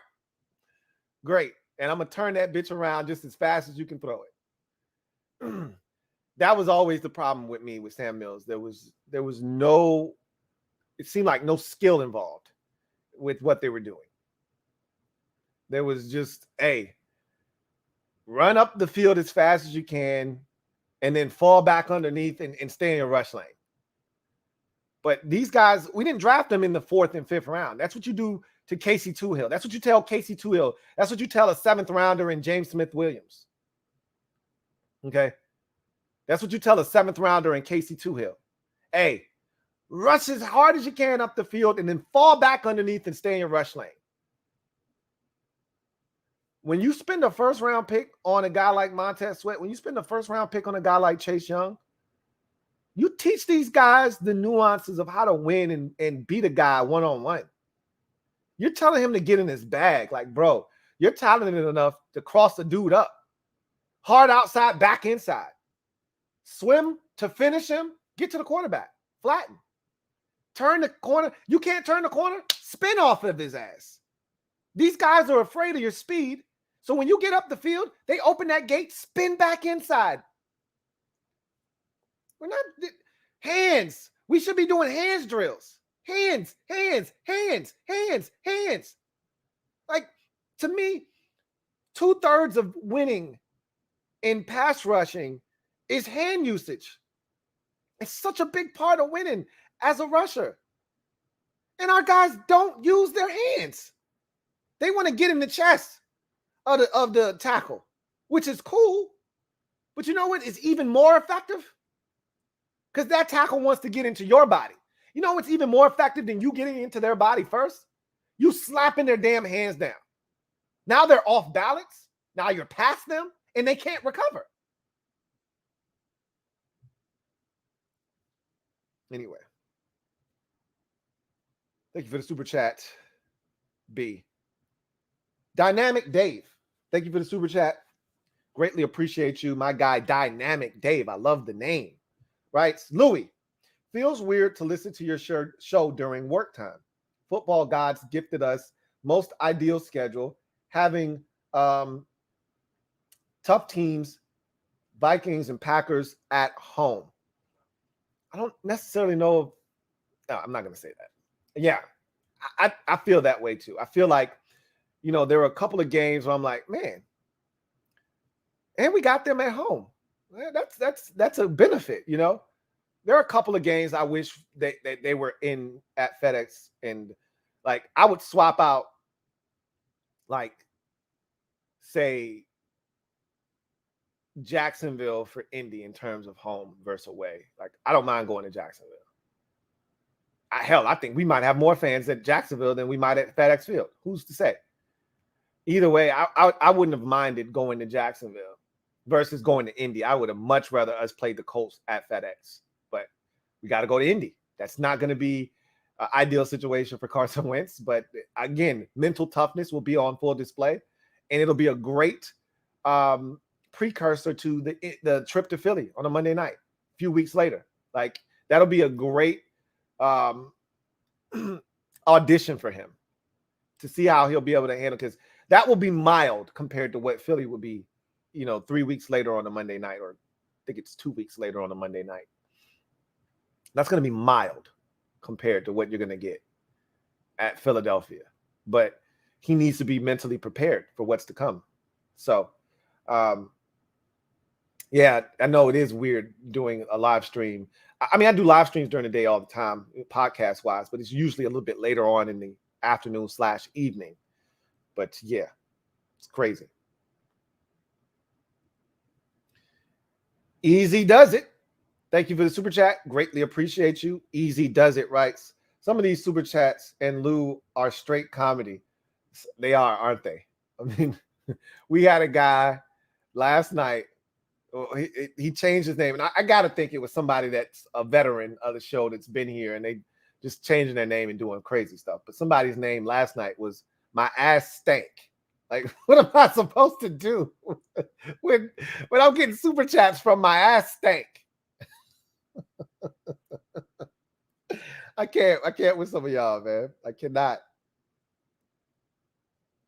I can't, man. I can't.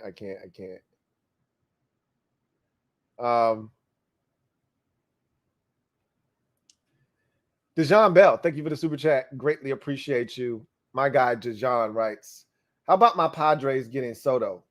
It's a game changer. If you can get the pitching, you're going to be able to outslug teams, especially when you get Tatis Jr. back. It'll be a lineup that is just hell to deal with. And the beauty of it is he's still under contract for the next 2 seasons. After the rest of this year, you still got Juan Soto for 2 more years before you even have to think about breaking this man off. So your offense is going to be stupid for the next 3 years. It's dumb. It's a great trade if you're going for it now, which you are.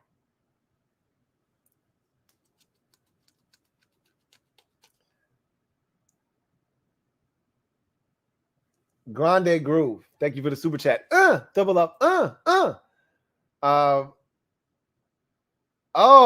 thank you for doubling up. Grande Groove writes, my ass stank. That's what he was talking about. My ass stank. that was funny last night. You're right.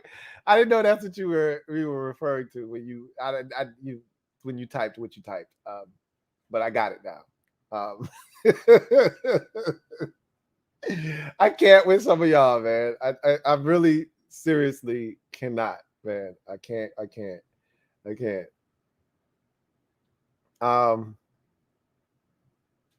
Mark David, thank you for the super chat. Greatly appreciate you. Thank you for being a member of the MOBB. My guy Mark writes, Warren and Ryan both made comments about the gap scheme when they showed up. I remember Warren more, though. These dogs we got, let them off the leash. I've been talking about the way these guys have been playing, how they've been deployed, and how it could be different. And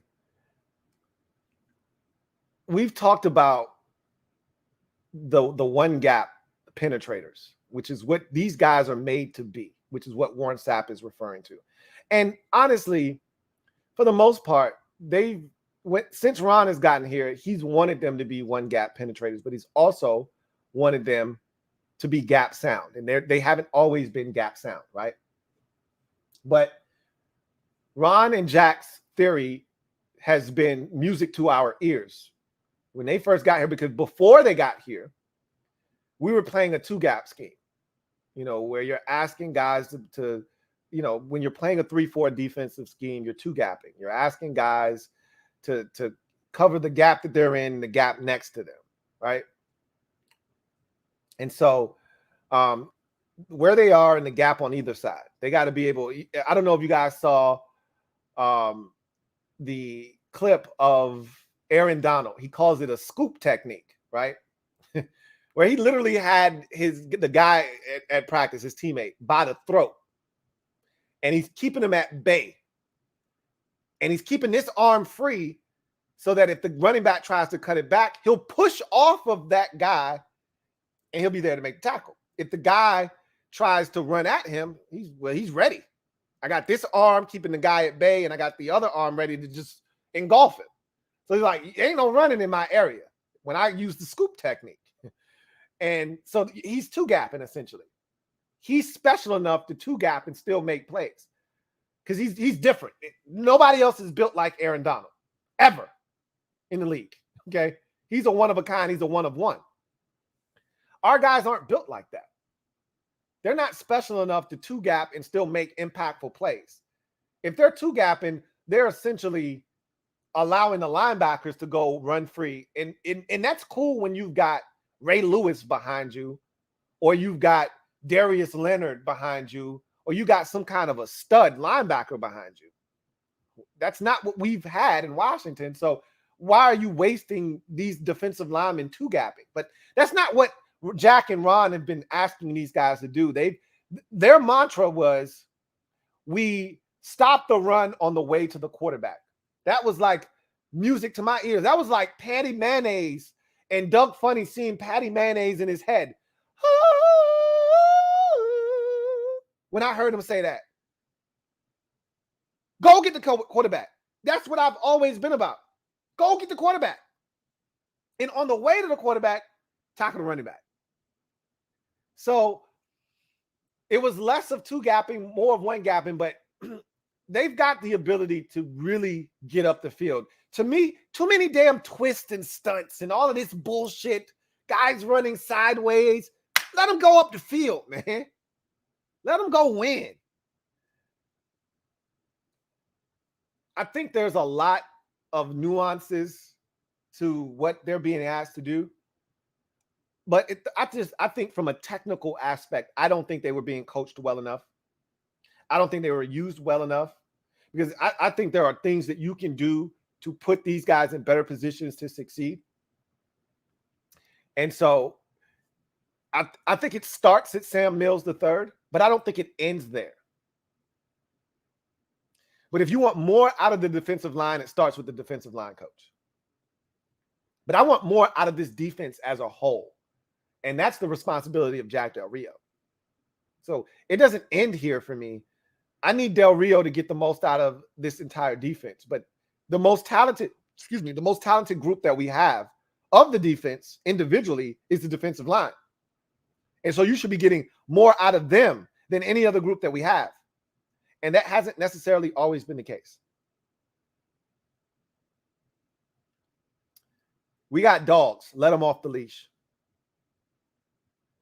True words have not been spoken. Thank you for that super chat, Mark Davis. Easy does it. Double up. Thank you for doubling up. Easy does it. Greatly appreciate you. Who writes, for business inquiries, what's the best way to contact you? I have an email. It's called booklouiet@gmail.com. If you are looking to book me for something, that is the best way to do so. booklouiet@gmail.com. Anyway, I'll be here all week. Now I'm playing.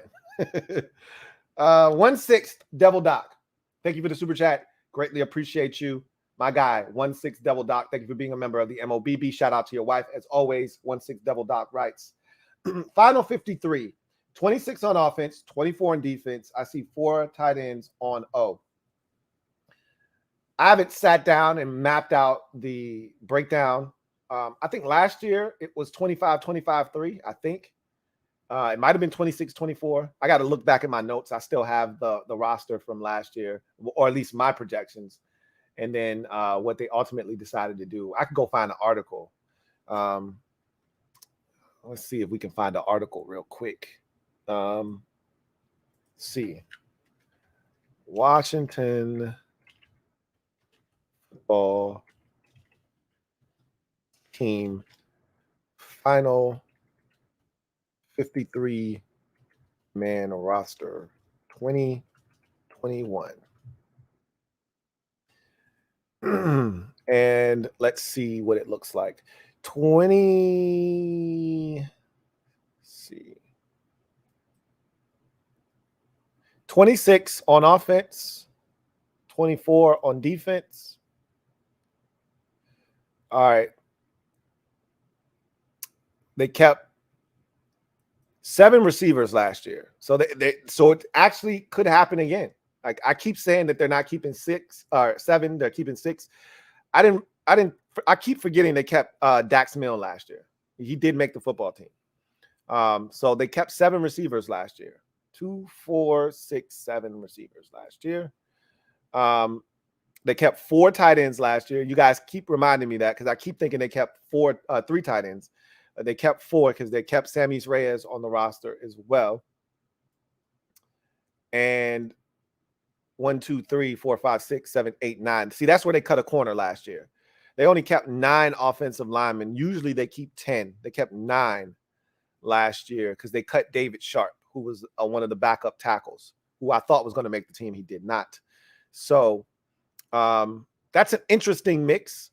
Last year they kept 3 running backs. I think they're going to do the same thing this year. They kept 3 quarterbacks last year. They're going to do the same thing this year.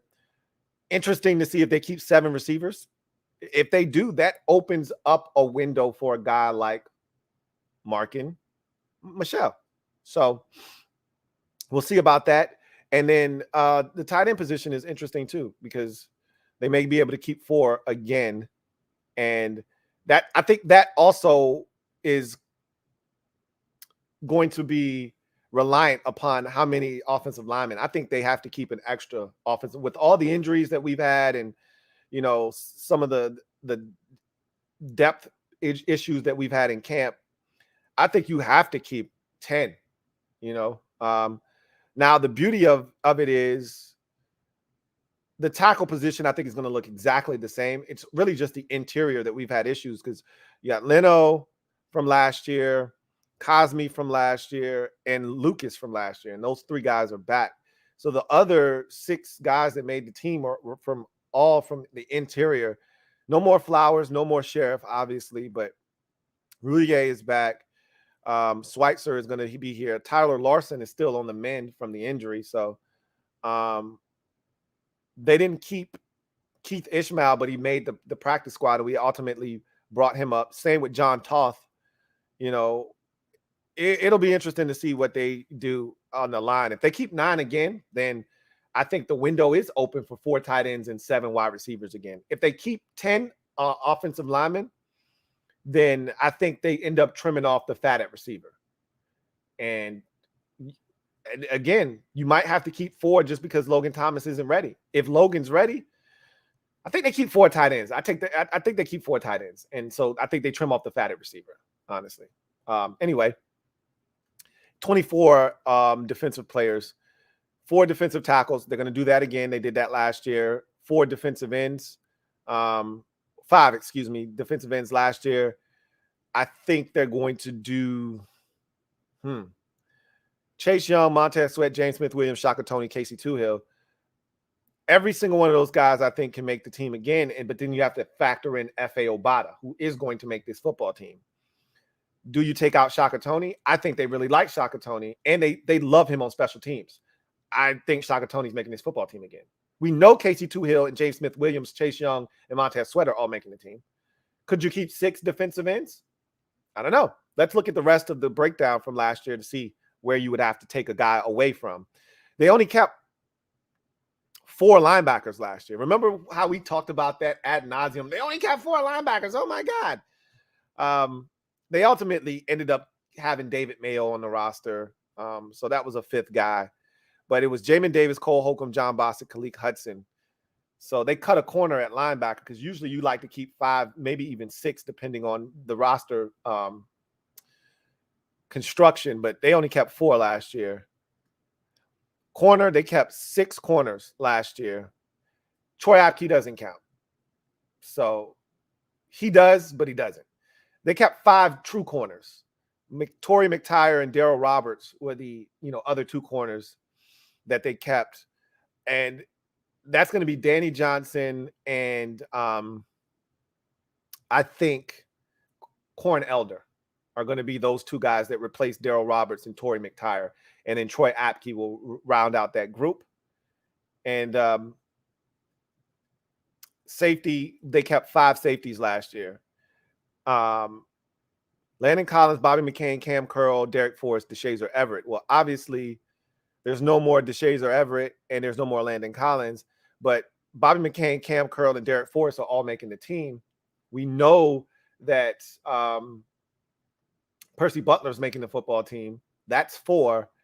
And I think Jeremy Reeves can make the football team, and that's 5. So if they decide to cut a corner on defense, I think in order to maybe accommodate an extra defensive end, I think it would be at safety, where they would not keep Jeremy Reeves, but do what they did last year, put him on the practice squad, and he'll be the first guy up if they need him. But looking at the way they constructed the roster last year, I could see them doing it exactly the same this year with just different players. So you've got 26 on offense, 24 on defense, and you see 4 tight ends on offense, and that's what they did last year. So you might be right about that. You might be right about that 1-6 Devil Doc. Thank you for the super chat. Greatly appreciate you. Let's see. Spencer Kalis, thank you for the super chat. Greatly appreciate you. Spencer Kalis, thank you for being a member of the MOBB, who writes, Louie, why with the number of kids playing football, great quarterbacks are so hard to find? You would think they would fall out of trees because what you have to understand is the development of these quarterbacks are much different today than they were in yesteryear. These quarterbacks are finely tuned athletes now, and college programs aren't really interested in developing a quarterback for the pro game. They're interested in winning as many games for their program as they can. So what you see a lot of times is you're looking to get the best athlete you can. It'd be great if a guy comes up like Arch Manning, right?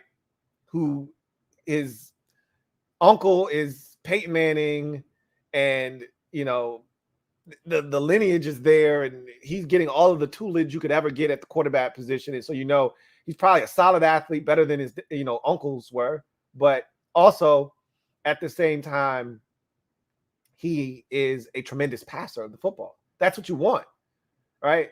But a lot of these guys aren't, the most natural throwers of the football, but they're tremendous athletes.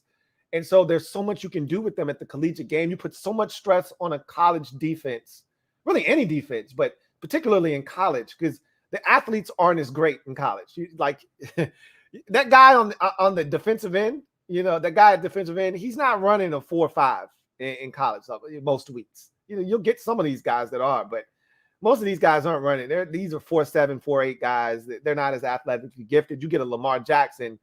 How's that guy going to deal with that kind of speed coming at him? So you want that kind of an athlete, and it'd be nice if he can throw the football a little bit. In college, you don't need much. All right. You can win a lot of football games like that. So they're not as interested in developing a guy. But what you see with some of these major programs is that when a guy helps turn your program around, you do whatever you can to help him get ready for the program, pro game. A great example is Dak Prescott. What he did for that Mississippi State program, they were number 1 in the nation when he was there his junior year. Like, it's crazy. Mississippi State's never number 1 in the nation. Are you crazy? Mississippi State? He was in the Heisman Trophy running for like the first 8 games of the college football season that year before they finally lost the ball game. And so he elevated that Mississippi State program to heights it had probably never seen before. And so their way of paying him back that next year, they're like, to hell with trying to, we want to win football games, but our goal is to get you as pro ready, because what Dak was doing that year was simple read option shit. Yeah, stick it in the belly of the running back. If they over commit, pull it out, throw a pass. If they bite down, pull it, run it, pick up yards. Like, that's the shit they were doing. RPOs and read option. And he was killing them. And then that next year was like, okay, you got to be more than just a one read RPO option style quarterback. We need you to actually be able to read defenses, sit in the pocket, make decisions, go through your progressions, and throw the football. So that next year, they literally tailored their offense around Dak Prescott getting ready for professional tackle football at the highest levels. And they did him a service. He came back to school and they got him ready, and they ultimately made him a mid-round pick, and look at where he is now. And you don't get that in college football. My goal isn't to get Tim Tebow up to speed on reading NFL defenses and going through his progressions.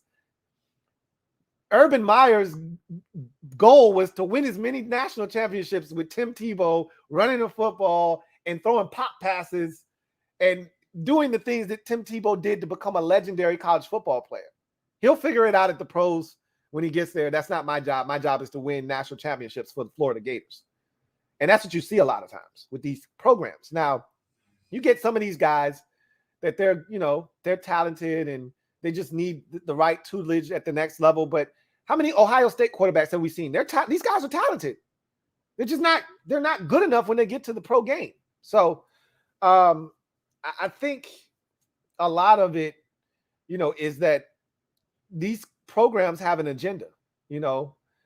These kids that grow up, they go to all of these camps and they're great athletes, and, they try to learn the best they can to throw the football. But at the end of the day, they're tremendous athletes, and their athleticism usually is front and center, and their ability to throw the football kind of takes a back seat to that. That's what happened to Robert Griffin III. He could throw the football with the best of them. He had a cannon for a right arm. He had a laser-like quick release. He had everything you needed. He just didn't learn up here how to process the game fast enough. And he didn't do that at Baylor. Why? Because he was a tremendous athlete. When he got here, you know what they told him on 3rd and long? Okay, don't worry about reading the defense. If your first or second read isn't there, you're the third read, which is the check down. Take off and run. He admitted in an article recently, I read this. So someone transcribed a podcast he was on for the 49ers. And he was talking about Trey Lance. He was talking about Kyle Shanahan. And he was talking about how Kyle Shanahan is his worst own enemy. And, there's no love lost between Robert Griffin III and Kyle Shanahan, but I think there was some truth in what he was saying. It's like Kyle is a stickler for doing it the right way. Like, he talked about the play against the Vikings in his rookie season. We all know the Larry Michael call, electrifying, where he runs down the sideline, 76-yard touchdown run. It was one of the more iconic plays, along with the Griffining play in week 1 against the Saints. It's one of the more iconic plays of that 2012 season. And he said, I read it wrong. He said, I was dead wrong. I dropped back and I thought I was hot. I thought we weren't going to be able to protect against a blitz. And I saw opening on the left side and I just took off running. And he said, turns out we weren't hot. I wasn't right. I didn't need to take off and run. Everything was protected. But I took off down the sideline. The rest is history. We win the game. And he says, the next day in film study, Kyle, goes to the play, says the 10-yard out was open. You should have thrown it. And he moves on to the next play, right? To hell with the 76-yard touchdown. He's telling me I should have thrown the 10-yard out. And that was the problem with Robert Griffin III, is that for all of the talents that he possessed, mentally, he was never developed the way that he should have been throughout the process to get him ready to play at a high level at the pro game. And so it's you can be taught that, but it's a lot harder when you're stuck in your ways and you feel like this is how things should go. And so that's kind of the problem that a lot of these guys run into, is that they're such great athletes. These college programs are going to take advantage of that. They're not worried about developing their mental capacity to play the position as much as they are. Hey, look over here. We got cards up. One's with Beyonce, the other one's with Jay-Z. This is the play call. They're not even verbalizing the shit that they're going to have to do at the next level. Like, a lot of these guys have to read off of a wristband because they can't remember the play calls as it comes into the helmet and what's everyone's responsible for, because they've been looking over at the sidelines for the last 3 years of their careers. So there's a lot of different reasons as to why, but those are just some of the reasons right there. And there's so many more. And we have a long discussion about that, honestly.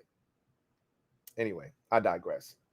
Barrett Downing, thank you for the super chat. Greatly appreciate you. My guy, BD. Thank you for the super chat.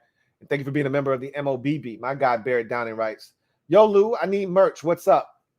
I'm working on it, man. I'm working on it. A lot is going into that, because I'll let you in on something. I've changed manufacturers, and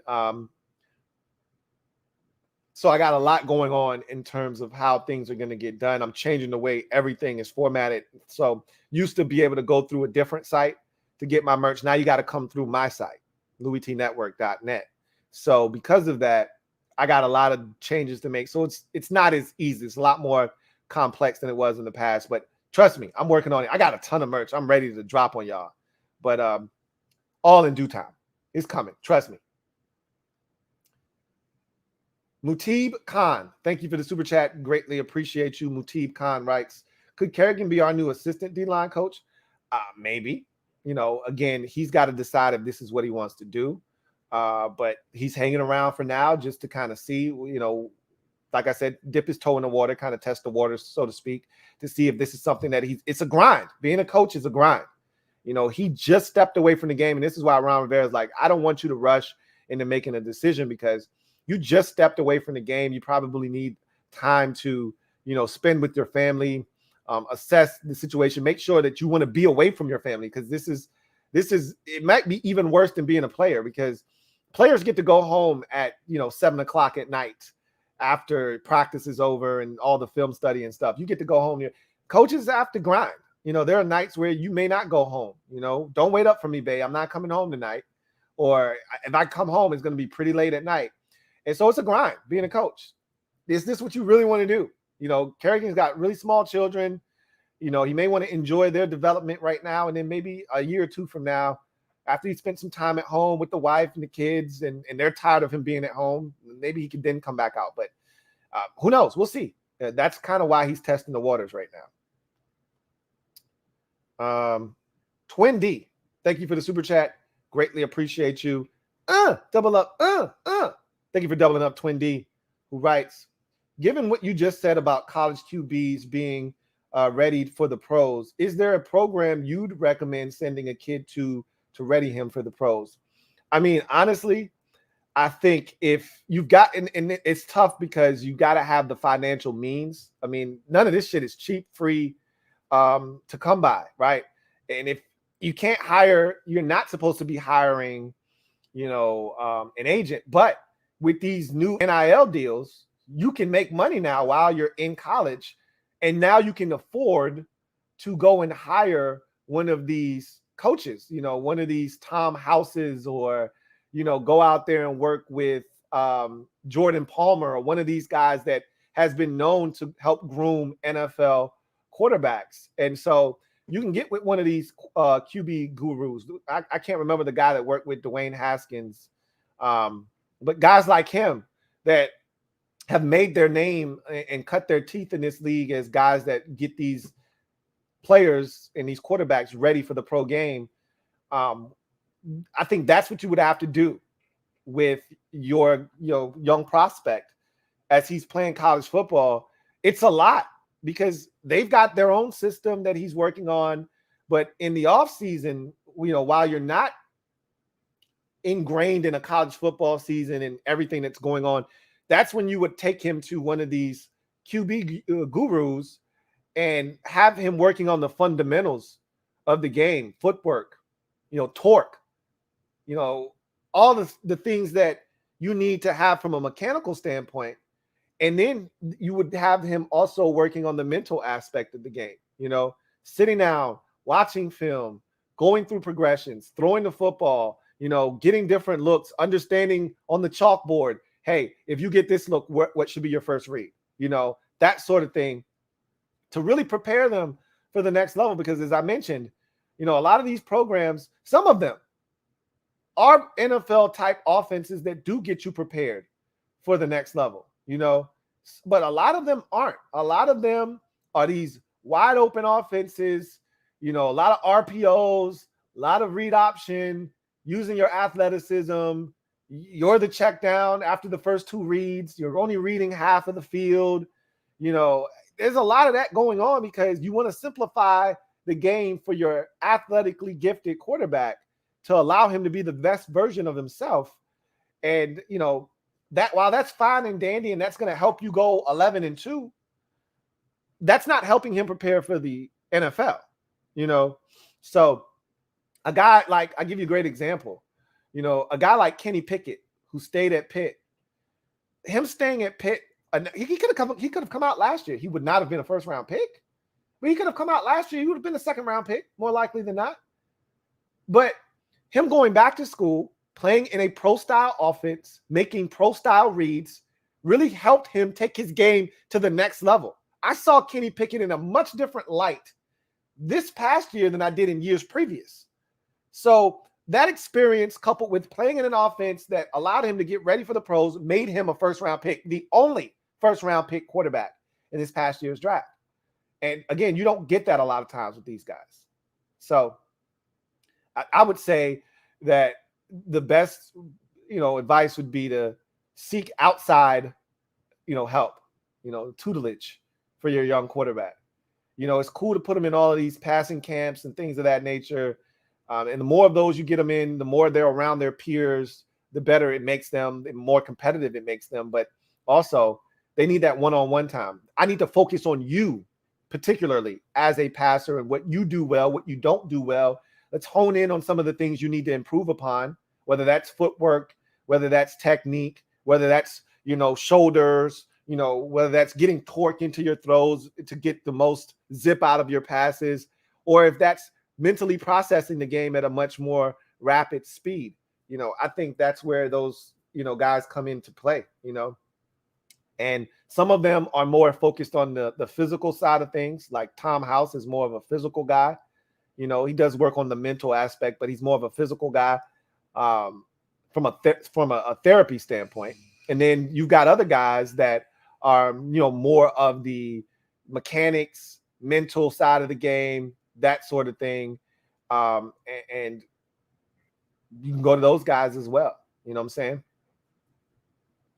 Anyway, thank you for that super chat, Twin D. Rico Hub, thank you for the super chat. Greatly appreciate you. Rico Hub writes, any chance we get in on Roquan Smith? I don't see it. I talked about that earlier in the show. I don't see us being in on Roquan Smith. Again, I'm not going to stop you from dreaming. If I think most fans are like, yo, Roquan Smith sounds pretty damn sweet if we could add him, because that's one of those positions that we desperately need help at. But for what it's going to cost, for what you've already invested, I just don't see that being a great fit. not only are you going to have to give up draft capital for Roquan Smith, you're going to have to pay him. Not only are you going to have to pay him, you got other guys that you're going to have to pay, and Cole Holcomb, and if you believe in Cole Holcomb, and I think they do, and Cole Holcomb and Montez Sweat and potentially Daron Payne, if that's the direction they want to go in, and the list goes on and on and on of guys that eventually will have to be paid, right? Cam Curl. So if you bring in a guy that's going to be a high-priced, essentially free agent is what it would be. This would be the equivalent of signing Roquan Smith in free agency and paying him a bunch of money. Now you got the rest of the guys in the locker room who are looking to get paid, looking like, okay, you just paid this dude. What about us? What about me? What about what I've done for this organization? And I'm not saying you can't ever go out of the outside the organization and pay guys, because we've done that.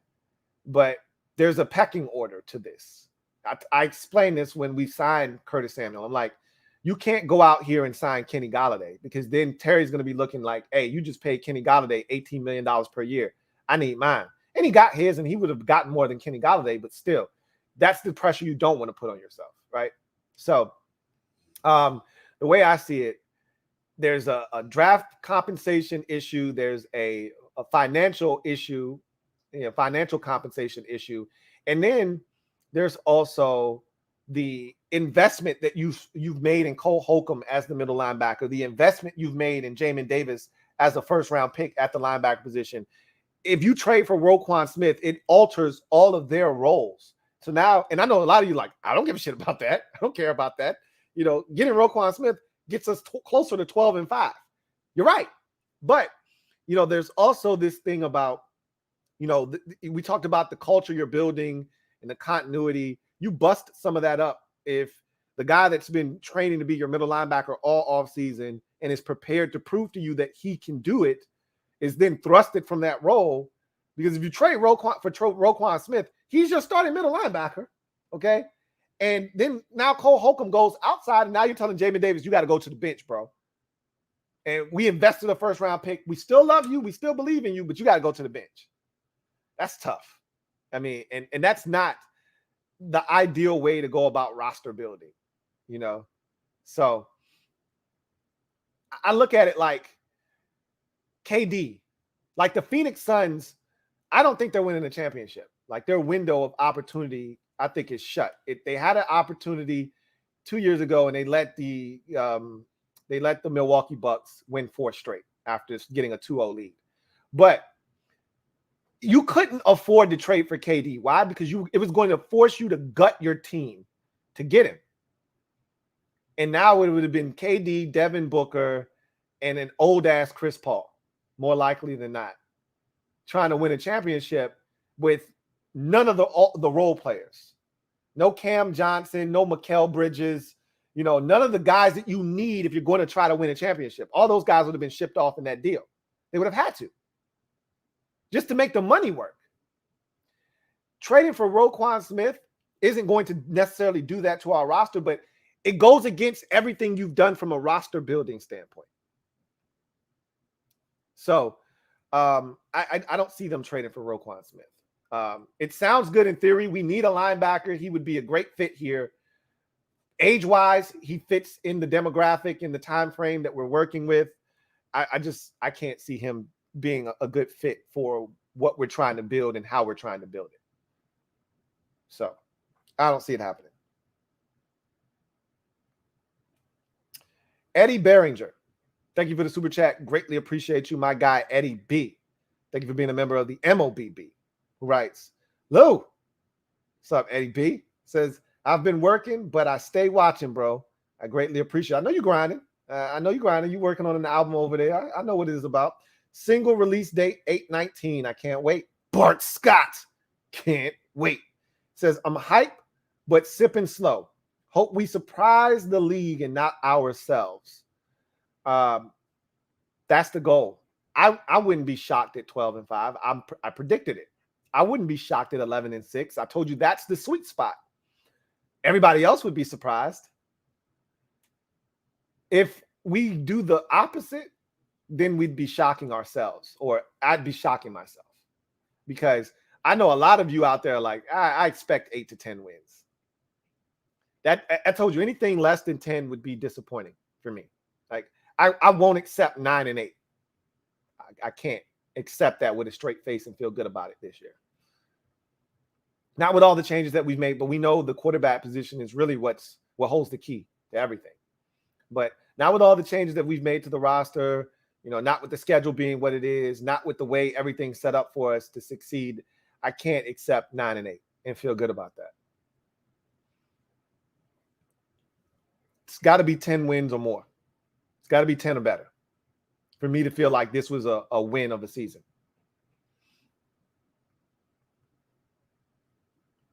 All right. So that's going to do it for me, your man, Louie T. What a day.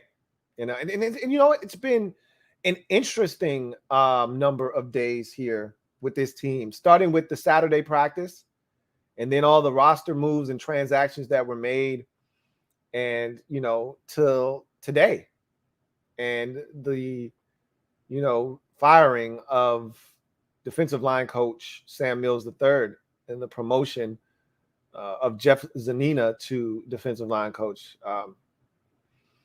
It feels like things are rounding into shape, honestly speaking. Now, we're getting guys back. I talked about a lot of the guys being back at practice today. Things are rounding into shape now. We just got to worry about those big guys. Stay healthy and worry about the big guys getting back. Logan Thomas, Chase Young, guys like that getting back. That's the last piece of the puzzle. Continue to work every day. I talked about exhibiting patience with the offense. They're going to continue to grow and get better. But at the end of the day, it feels like this thing is moving in the right direction. Slowly but surely. All right. This was a big move. I thought it should have been done a while ago. But it's good to know that my cries, they were heard. They were not in vain. Because I've been crying for a very long time, crying out for help. Help us! Help! That defensive line needed help. And I guess it took Warren Sapp, to maybe help unearth that. But I don't care how it happened. It happened. So, Twin D, thank you for the super chat. Greatly appreciate you. My guy, Twin D, writes, LT, I'm starting a new series. Wacky hypotheticals. Sam Howell and Mitchell Trubisky are available in the same draft. Who do you take first?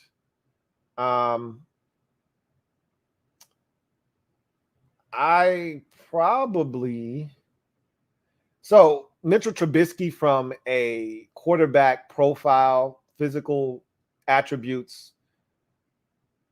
Sam Howell is a tiny guy. And when I say tiny, I mean in heights, from a height standpoint. He's a tiny guy. He's not tiny from a size. Like, he's not 200 pounds like Taylor Heineke, right? He's a solid probably 220. He's a small guy from a height standpoint, but he's thick like Baker Mayfield, got a thicker frame. But he's not a tall guy. So, and he's a solid athlete. But Mitchell Trubisky was a much better athlete. So from an athletic and a physical quarterback profile, Mitchell Trubisky checks all of the boxes, which is why he went number 2 overall, and Sam Howell wasn't taken until the 5th round. I mean, knowing what we know now, I think you take Sam Howell first. But if you're going back to the 2017 draft when Mitchell Trubisky was taken 2nd, and you're putting, Sam Howell back in his draft class, it's Mitchell Trubisky all day long, all day strong. I mean, I wasn't in love with Mitchell Trubisky at all, but you couldn't deny some of the attributes, the size, the arm talent, the mobility, the athleticism. The biggest knock on Mitchell Trubisky was he was a 1-year wonder. He was a 1-year starter at North Carolina. So he hadn't seen a ton of football, but they were like, we'll figure that out. No worries. But I mean, 2 UNC quarterbacks, I think the one that had the better, career obviously was Sam Howell, but he played longer. But if you ask me who is mentally tougher, I think Sam Howell is the mentally tougher of the two. And I think his arm talent probably is better than that of Mitchell Trubisky's. I just think Trubisky's bigger. You put Sam Howell and Mitchell Trubisky's body, and there's no debate. But I think if evaluators had it to do all over again, and they know what they know now, they would take Sam Howell first. But if you're going back to how you felt at the time of those two players' respective drafts, you take Mitchell Trubisky every single time. Anyway, I digress. I am a Washington fan, etched in burgundy and gold. My Washington spirit will never die. Washington spirit will never fold until we meet again. Post up and take command. You guys, enjoy the rest of your afternoon. I will see you guys tomorrow. Oh, before we get out of here. If you're a member of the mob and you want to be entered into the drawing for the tickets, I want you to you have to leave a comment in the comment of this video, okay? After the video has met its completion, okay? Leave a comment in the comment section with the hashtag preseason. That's it. Preseason. No S at the end, not preseasons. Preseason. Okay? Use the hashtag preseason. And we will have a drawing for those tickets on Thursday. And the winner, I'm going to need your email if you win. Okay? So you can't just put your name in the hat, not check back to see if you won, and then win and think it's over. I can't just magically have the tickets appear to you. I have to have a way to send them to you. So you're going to have to follow up with me. Okay? We'll get there. I'll explain all of that when we get to a winner, when I do the drawing. But if you're a member of the MOBB, you're interested in going to the one and only home game of the preseason for the Commanders against the Carolina Panthers on Saturday, this Saturday at 1 p.m., okay? This Saturday, 1 o'clock afternoon start at FedEx. And you're a member of the Mob Squad, or you're on Patreon. If you're on Patreon, you're in this as well, even if you're not a Mob Squad member. If you're on Patreon, you're involved in this drawing as well. Okay?